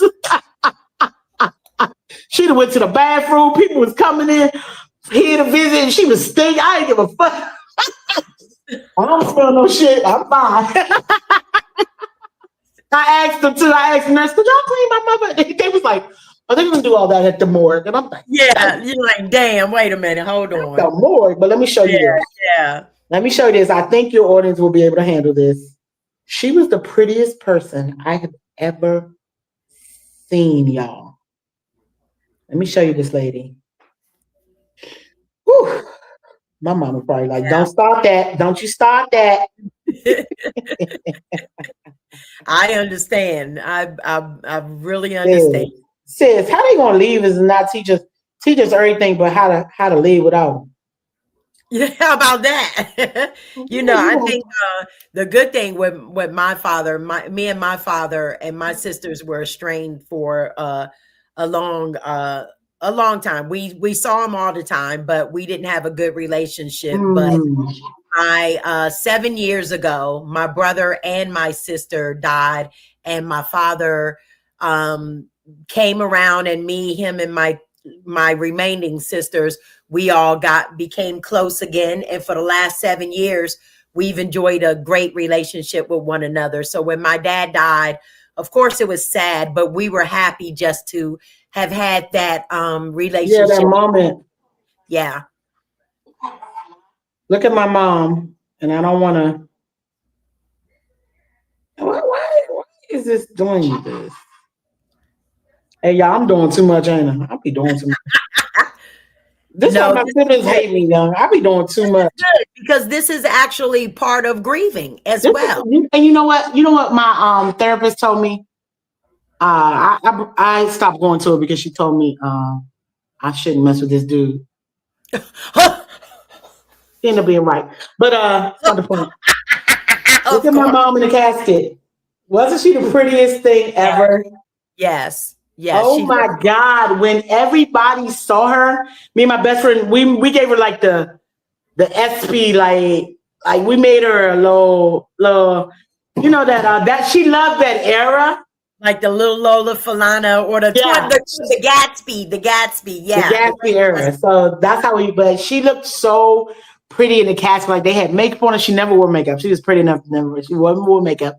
They had her nails done, and she just looked so like she was like a my mom was a lady. That's how I like to describe her. Because I wasn't. I had 3 brothers and a dad. I shake you up. You know, give me a basketball.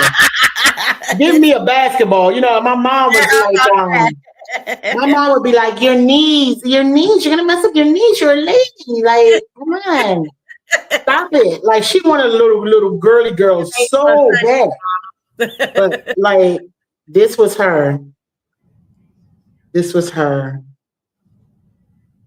You know what? You are whatever energy you are hating. You know what it is? It's you cellular data. You know what it is? It's Mercury retrograde right now. It's gotta be. Yeah. Or close. But this was her.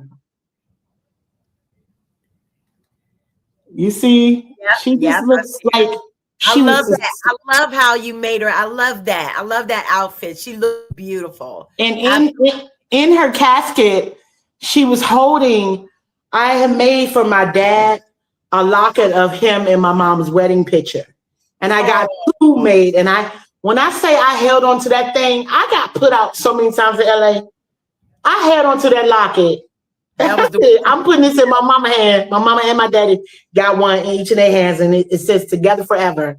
And then I got my mom buried on top of my dad, just like he loved it, you know? So they're together. That's beautiful. That's beautiful. You know, I like hearing that because one, it shows everybody who you are and where you get your strength. When I listen to this ride, your journey, I hear your mom and your dad in your journey. And I see exactly for you what I heard you say your mom said. This is one reason why I wanted you on my show, because I saw this from the first time I saw you on that stage 15 years ago. Wow. I saw you, and I made sure that every time you were somewhere where I could be, I was either there or I did the stream thing. So, I want to ask you, because I know, girl, I can talk forever and ever. But okay, let me do one thing, okay? I'm going to turn on my light and I'm going to get my charger because we're on 10%. Okay. Give me 10 seconds. Take a 10-second break, y'all. 10-second break. Ladies and gentlemen, thank you for watching the Keep It Moving Show special. Today's guest, Joncea. I call her Joncea, the comedian, but as you see, she's a lot more than a comedian. Ladies and gentlemen, before we're through, I'm going to ask her to share how you can see her. She's on so many different platforms that I need you to just pay attention when she speaks so that we can get her this Oscar. That's what we're shooting for, everybody. The Oscar is hers. The dress is already picked out. Everything is already picked out. Ladies and gentlemen, you find Joncea because you do not want to miss this. I won't. Don't let me be the only one to say, I told y'all. Hey, look, I don't even know y'all like that. Y'all either in or out, okay? Because it's going down. Hey, but Kim, I'm going to tell you this. I just got my first I literally just got casted in my first major motion picture.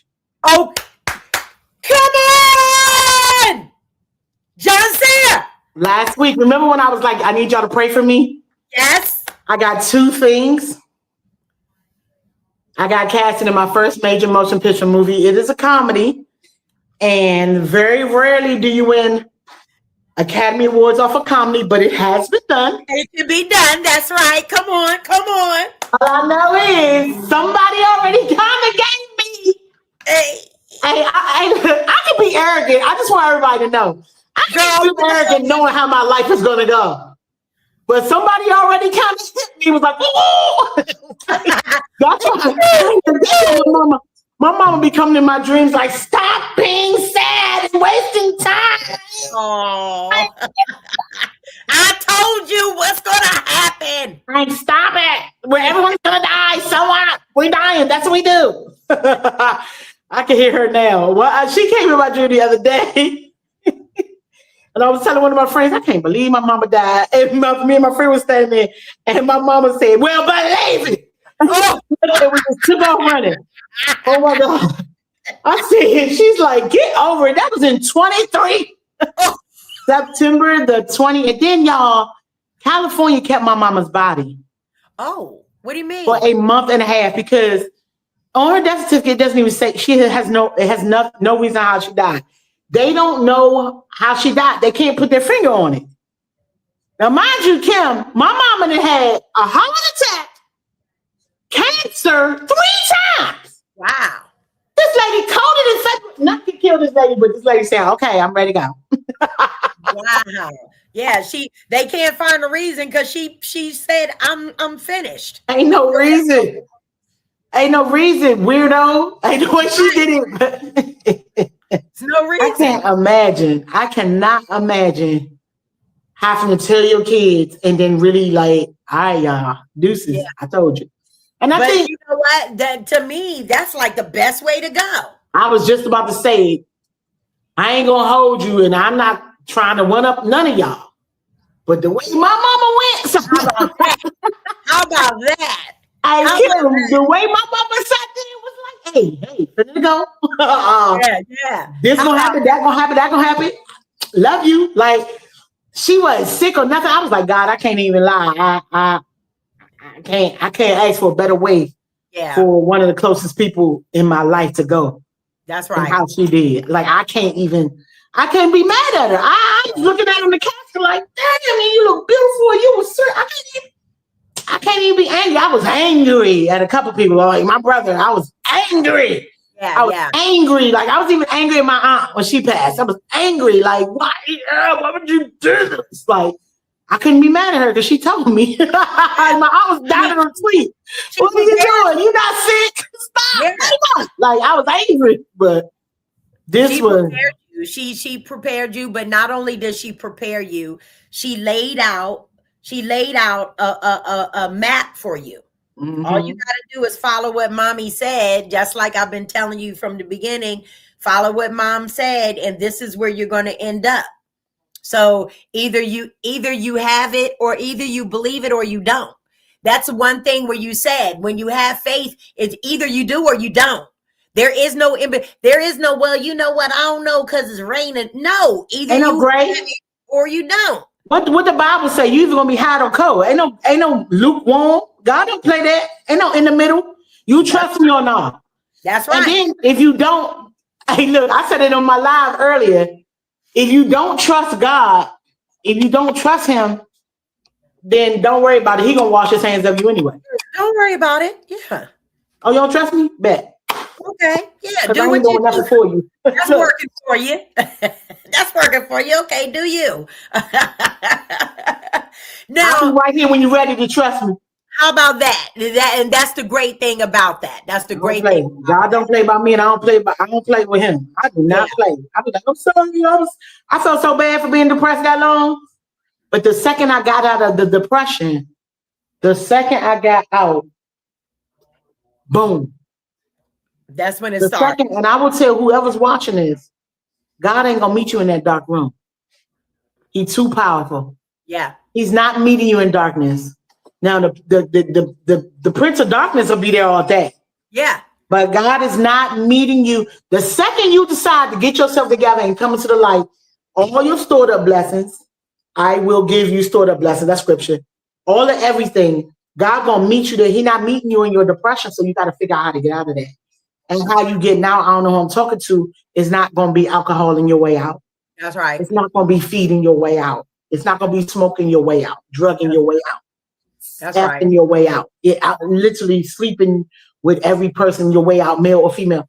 That's not how you're gonna get out of darkness. That's right. You got to figure out how, because we are a spirit with a body. We're not a body with a spirit. We are literally all spirits walking around here. And you have a choice to paint that canvas the way you want it painted. God will be right there when you flip that switch to the light, and He's gonna give you everything He was gonna give you anyway. Because I'm talking about major motion picture.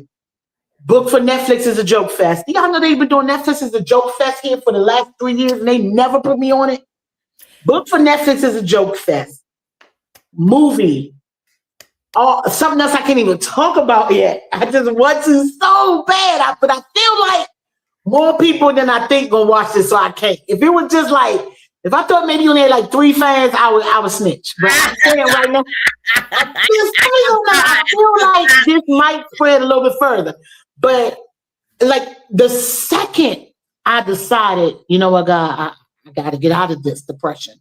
I started eating right again because I had gained back. I lost 75. I gained back 35 of it. Wow. Okay. From BET to now, I had gained back 35 of it. But look, on January the 15th, I dedicated it to my brother's twins. I opened my phone and seen my dead mama. Woo. No, I'm playing. How she get? No, but when I lost weight January the 15th. You know what? I can do it this way. January the 15th is when I decided I'm going to do a 30-day juice fast because I know what to do. Okay.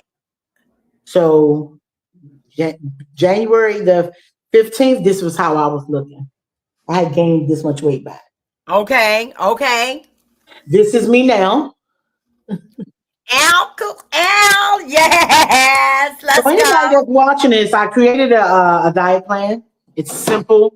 It's nothing but basically giving your digestive system a rest, eating fruits and vegetables for 30 days. But you have to make a smoothie or juice, and you have to make soup from fresh fruits and vegetables. So you got to blend it up first, then put it on the stove and eat it as soup for 30 days. Okay. And I know that sounds long, but what it does is it cleans your mind, your body, and your soul.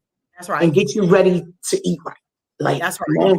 Now, like me and my friend, we went to Walmart, and she's getting all types of the Patty LaBelle pies and shit. And I was like, that feels so bad, but she ain't fat. So I said, sis, you're not bothering me. That's I went 30 days in jail. You think I'm finna eat a patty pie?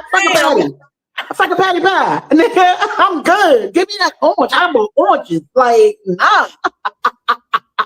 I'm on my stuff. Like, I gotta get in this daggone gold dress. So somebody make my dress. Trying to grow my edges back. Go to Tijuana, get some edges back with it. My hair been around. Dang.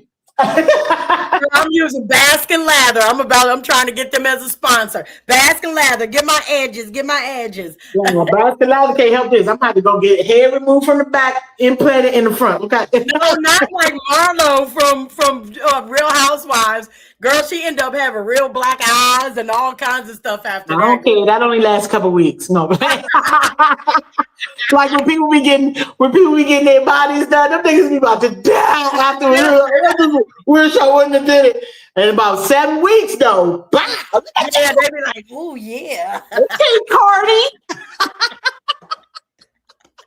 Ladies, Joncea, okay. So now listen. Okay. I know. We have been on here. I can sit and talk to you all day. You actually sound so much like myself as I listen to you. You sound so much like myself.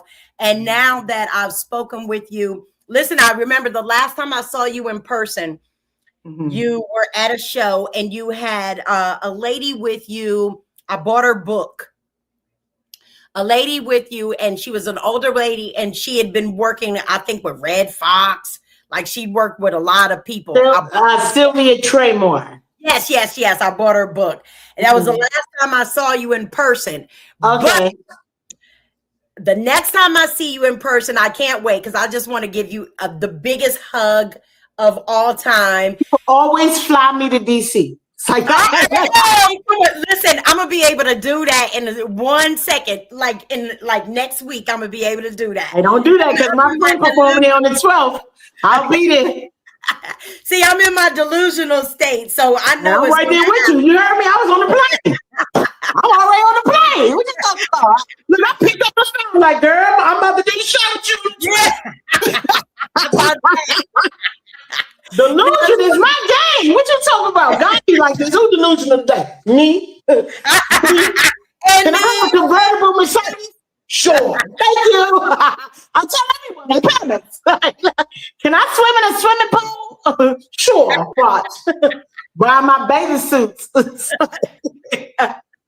I can't wait, Joncea. I can't wait for everything to happen just the way your mother said it. Man. I want to be right there watching you accept this award. I want to be right there whenever you have all of your accomplishments, because when I first saw you on the stage with Lunel, I think Free from 106 and Park was there too. Now that I think about it. I think I got a picture from that day. Of it too. I got a picture of it too. I'm gonna send it to you. But as soon as I saw you there, I said, this young lady right here is dope and she is going to go far. I said that out of my mouth, and I took a picture of you. I took a picture of you and Lunel. And from that point on, I made it a point to follow everything you did. Oh, don't make me cry. You know I like to cry. Listen, girl, me too. I ain't crying, I'm gonna cry. Look, so I'm about to cry. You have Netflix coming up, and Netflix, my special, my condolences. Just be on the lookout for it. I know somebody's gonna pay to get it. I already know too. It's gonna get done. And then not only is it gonna get done, the way God did my condolences, I made it look like it was okay to die. Yeah. The way we wrote that, and I'm saying me, I'm talking about God and I. The way we wrote that, it was like it's okay to die.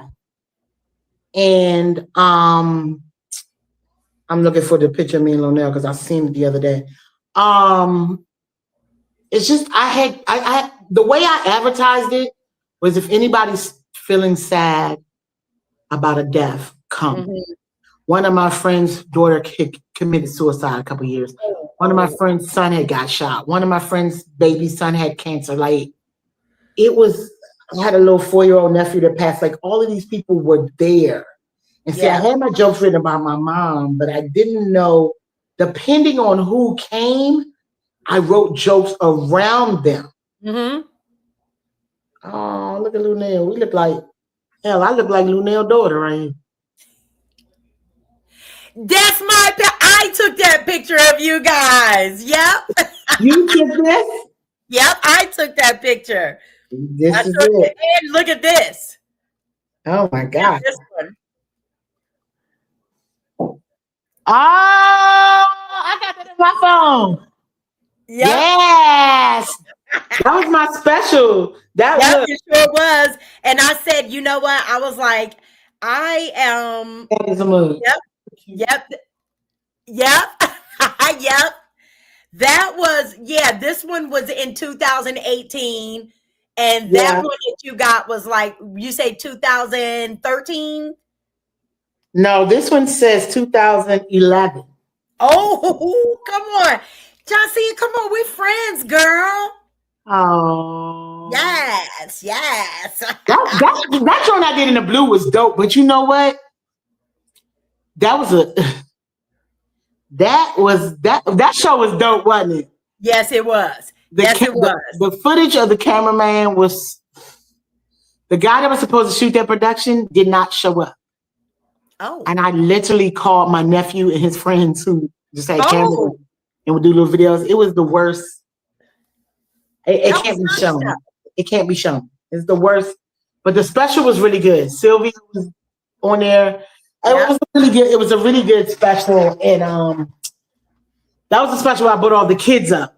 Yes, That was great. That was great. Yep. But yeah, so maybe some of these things will be released when I get a little bit more famous and people won't judge. But if they do, that's on them. That's their issue.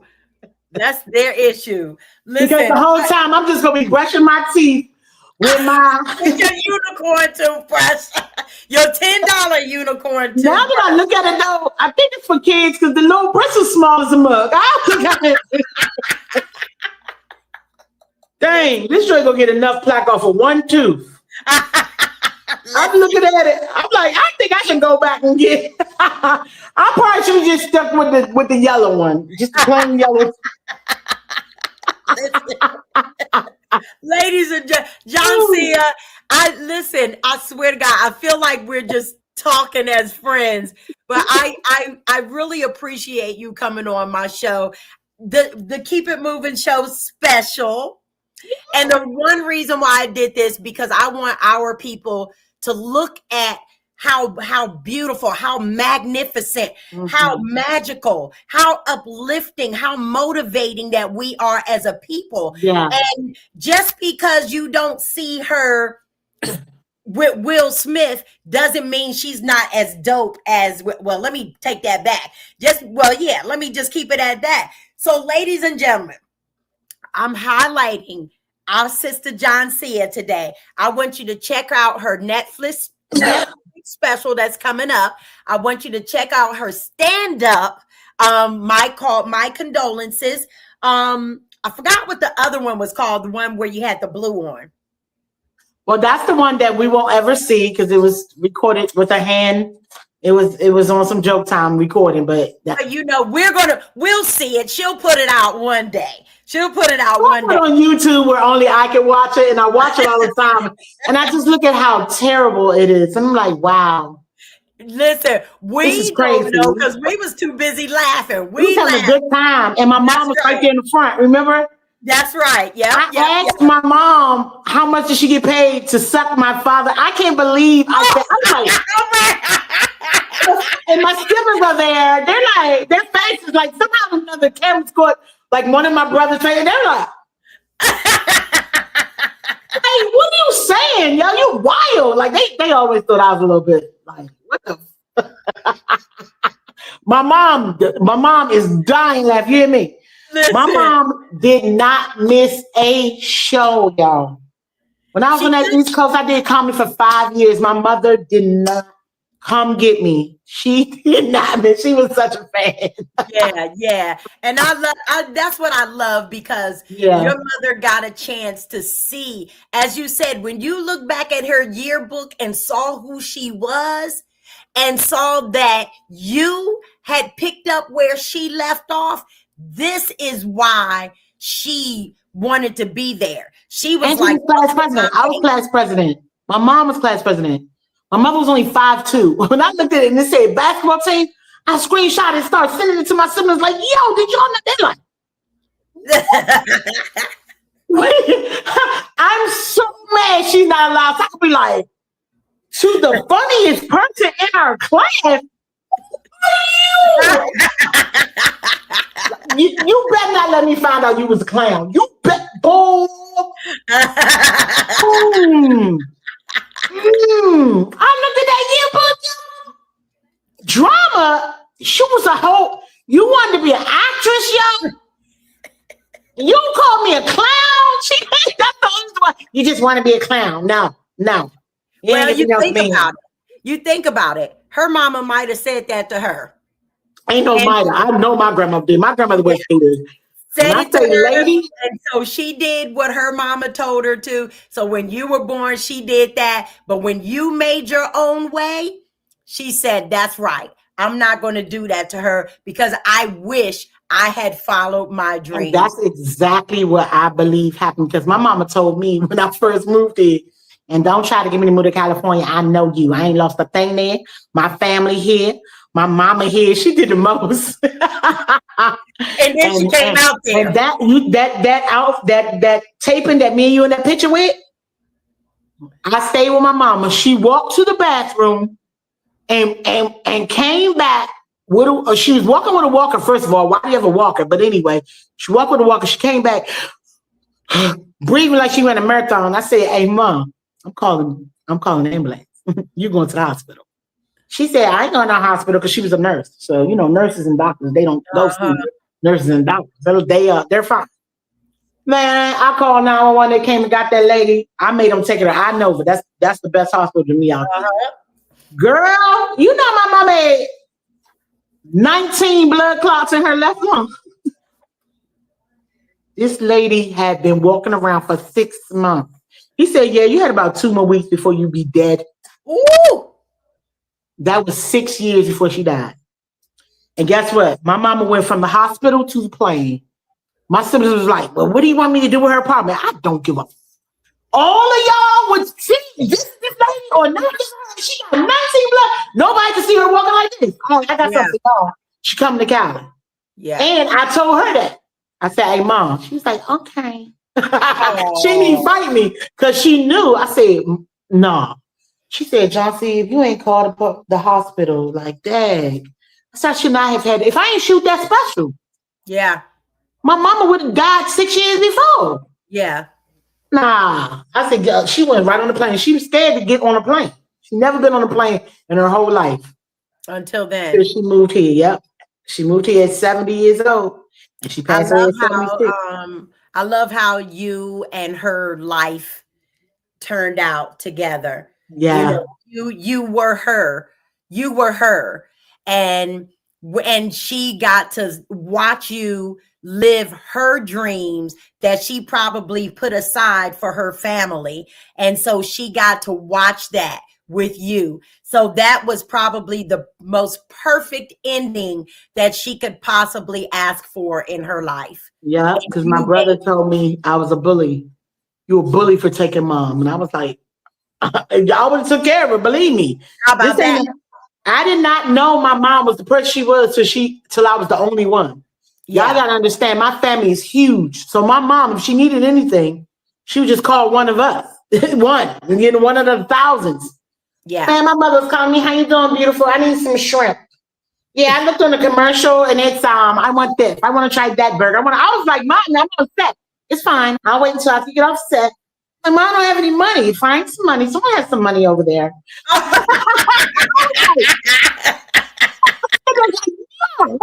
fuck is this princess? That lady, they like, oh yeah, Mom's something else. I'm like, you gotta chill. And then I thought about my dad. He did everything for her, hand over foot. She never drove. Yeah. She never did anything. She was a lady. She was a real queen, type chick. That's right. And my grandmother was the exact same way, except my grandmother drove. But my grandmother would be like, why are y'all wearing pants? You're ladies.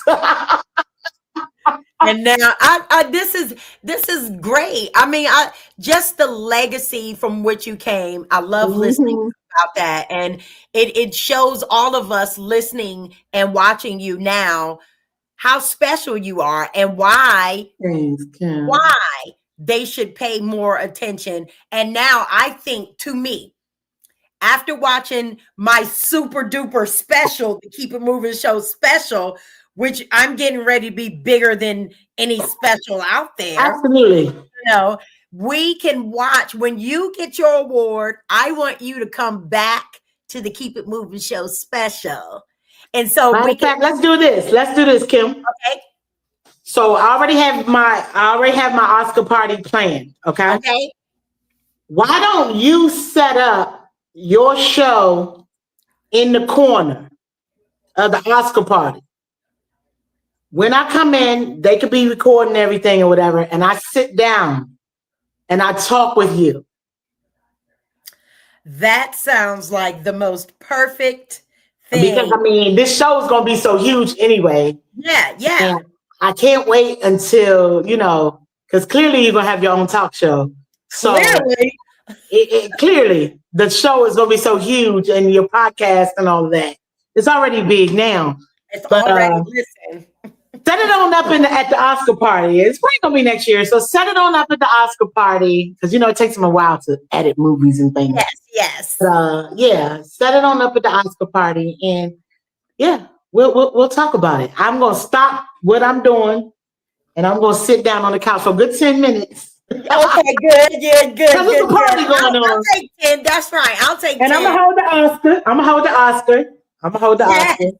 Okay, you're going to do it this way? I'm going to hold it much like this. I already got my speech written if y'all want to hear it. No.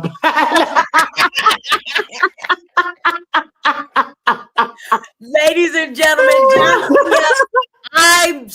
listen, I love you, girl. I am so thankful that you came on my show. I'm so thankful that you answered Robin, even though, we were talking about Juhan, the star Juhan, but is his name Juhan or Jahan? I call him Juhan. Juhan, the star. Now, yeah, you do know that that clip, was it a clip or a picture with you and him? It goes viral about this time, right? Because of the tax season. It's a tax video. Yeah, I wrote it and we acted it out. Yeah. Hey, let's go. Yeah, that was in 2015. And he posted every year. Every year goes viral and all the fat girls get mad at me. And I'm like, girl, bro, shut up. You only get right like that if you're confident. Girl, right, why do you get mad at something that ain't true? You mad because you be giving your tax money away. Stupid. Stop with your fat ass and stop giving these niggas your money. Skinny girls too. Stop. Get on my nerves. Look, I don't be getting no tax check, so I'm pissed at all. Me either, girl. Me either. Pissed. Ladybug, I had a good time. Oh, thank you so much, Ladybug. You're so cute. And I just really thank you for coming on my show. I mean, listen, I don't want to say this is all you wrote and I ain't got to do another show because I like doing the shows. But listen, I told Robin, I want Joncea Dixon on my show. Please get her. And when you popped up last week on the Early Morning Keep It Moving show, I was like, yes, I won. And Robin was like, what day can you do it? She said this Monday or something. I was like, girl, we better do it we better do it while I got a day available because Listen, but when I tell you, everything tried to stop this show for me. Everything tried to stop it. Oh yeah. I had things happen one after another. Mm-hmm. And I was like, there's no way I'm going to miss it. It's no way. So again, look at the beginning of how many times I had to leave and come back. But listen, again, it just reinforces that our energy is it matches, because no matter what tried to happen with you, no matter what tried to happen with me, we ended up right here. We had a dope conversation. We got to get out some things, because you and I are both still mourning our parents. Yeah. And well, my mom's still here. Thank God I can still love on her. But I want to throwing stuff in people's face. No, I'm like that. To be fair, I still got a mom. No. Yeah, to be fair. As a matter of fact, I thought I would be able I got a picture of mine. But so I'm looking forward. Please let us all know when the Netflix stuff is coming out. Let us know everything. Please just keep me abreast of everything so I can let the people know, because they are so ready to watch you. And I've made sure of it now today. Well, you guys can follow me on TikTok, Instagram. Depends on your ages, however old you are. If you're 20, I'm on TikTok at Joncea.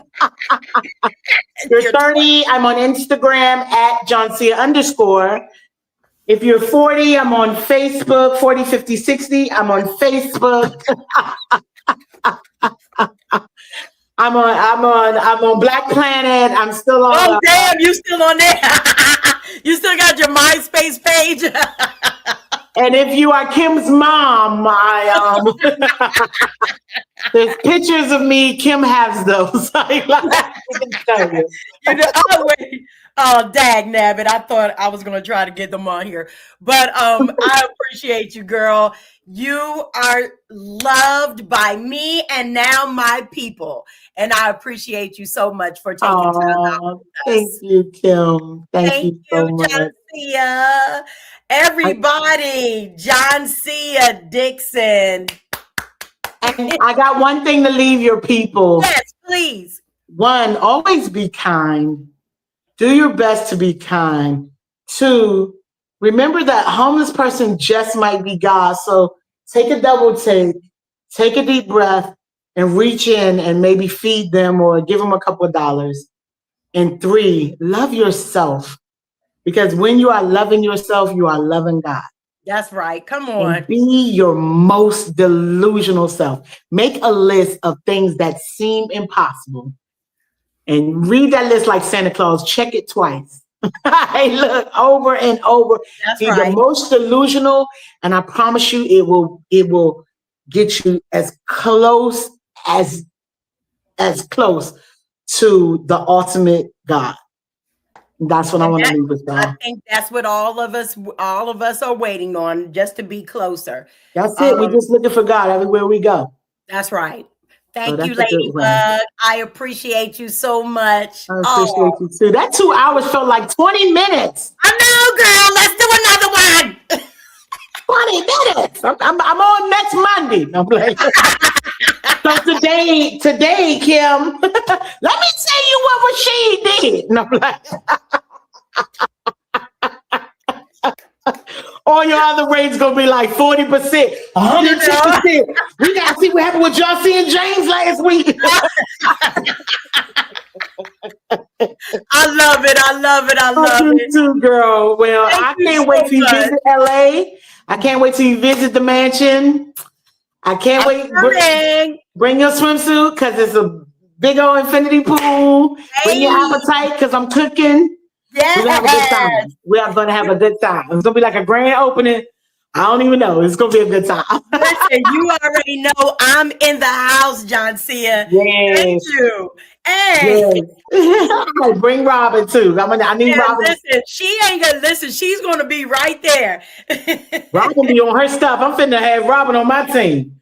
How about that? Listen, Robin is on point. If you need her, she's right there. I'm pretty sure. Listen, Robin not playing out here in these streets. At all. She a real Batman and Robin. She a real Robin. I love her. She's like, Kim, we need to do it. Shout out to you, Robin, girl. When you behind the scenes with them, the people in Hollywood that get the most money. Okay. That's all. See, come on, Rob. Share that money, Rob. Rob, you better go get that behind the scenes money.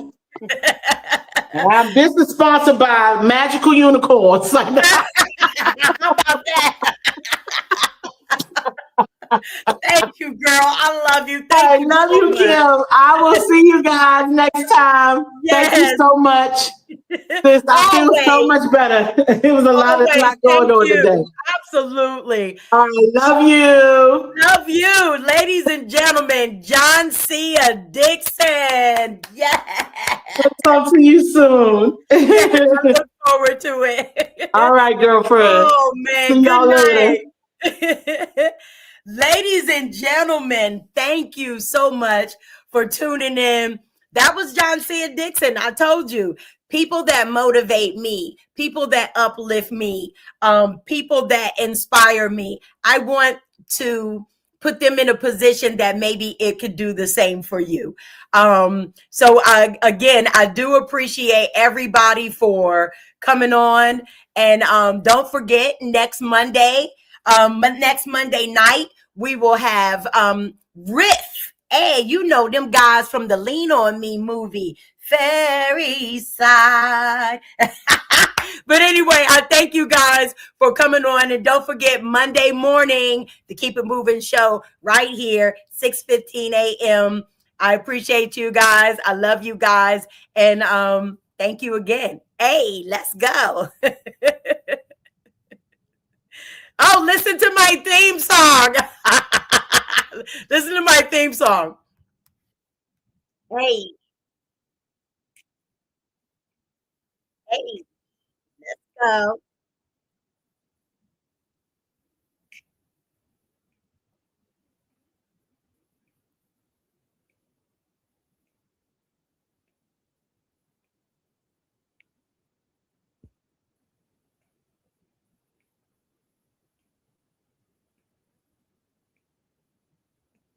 Let's have a good time.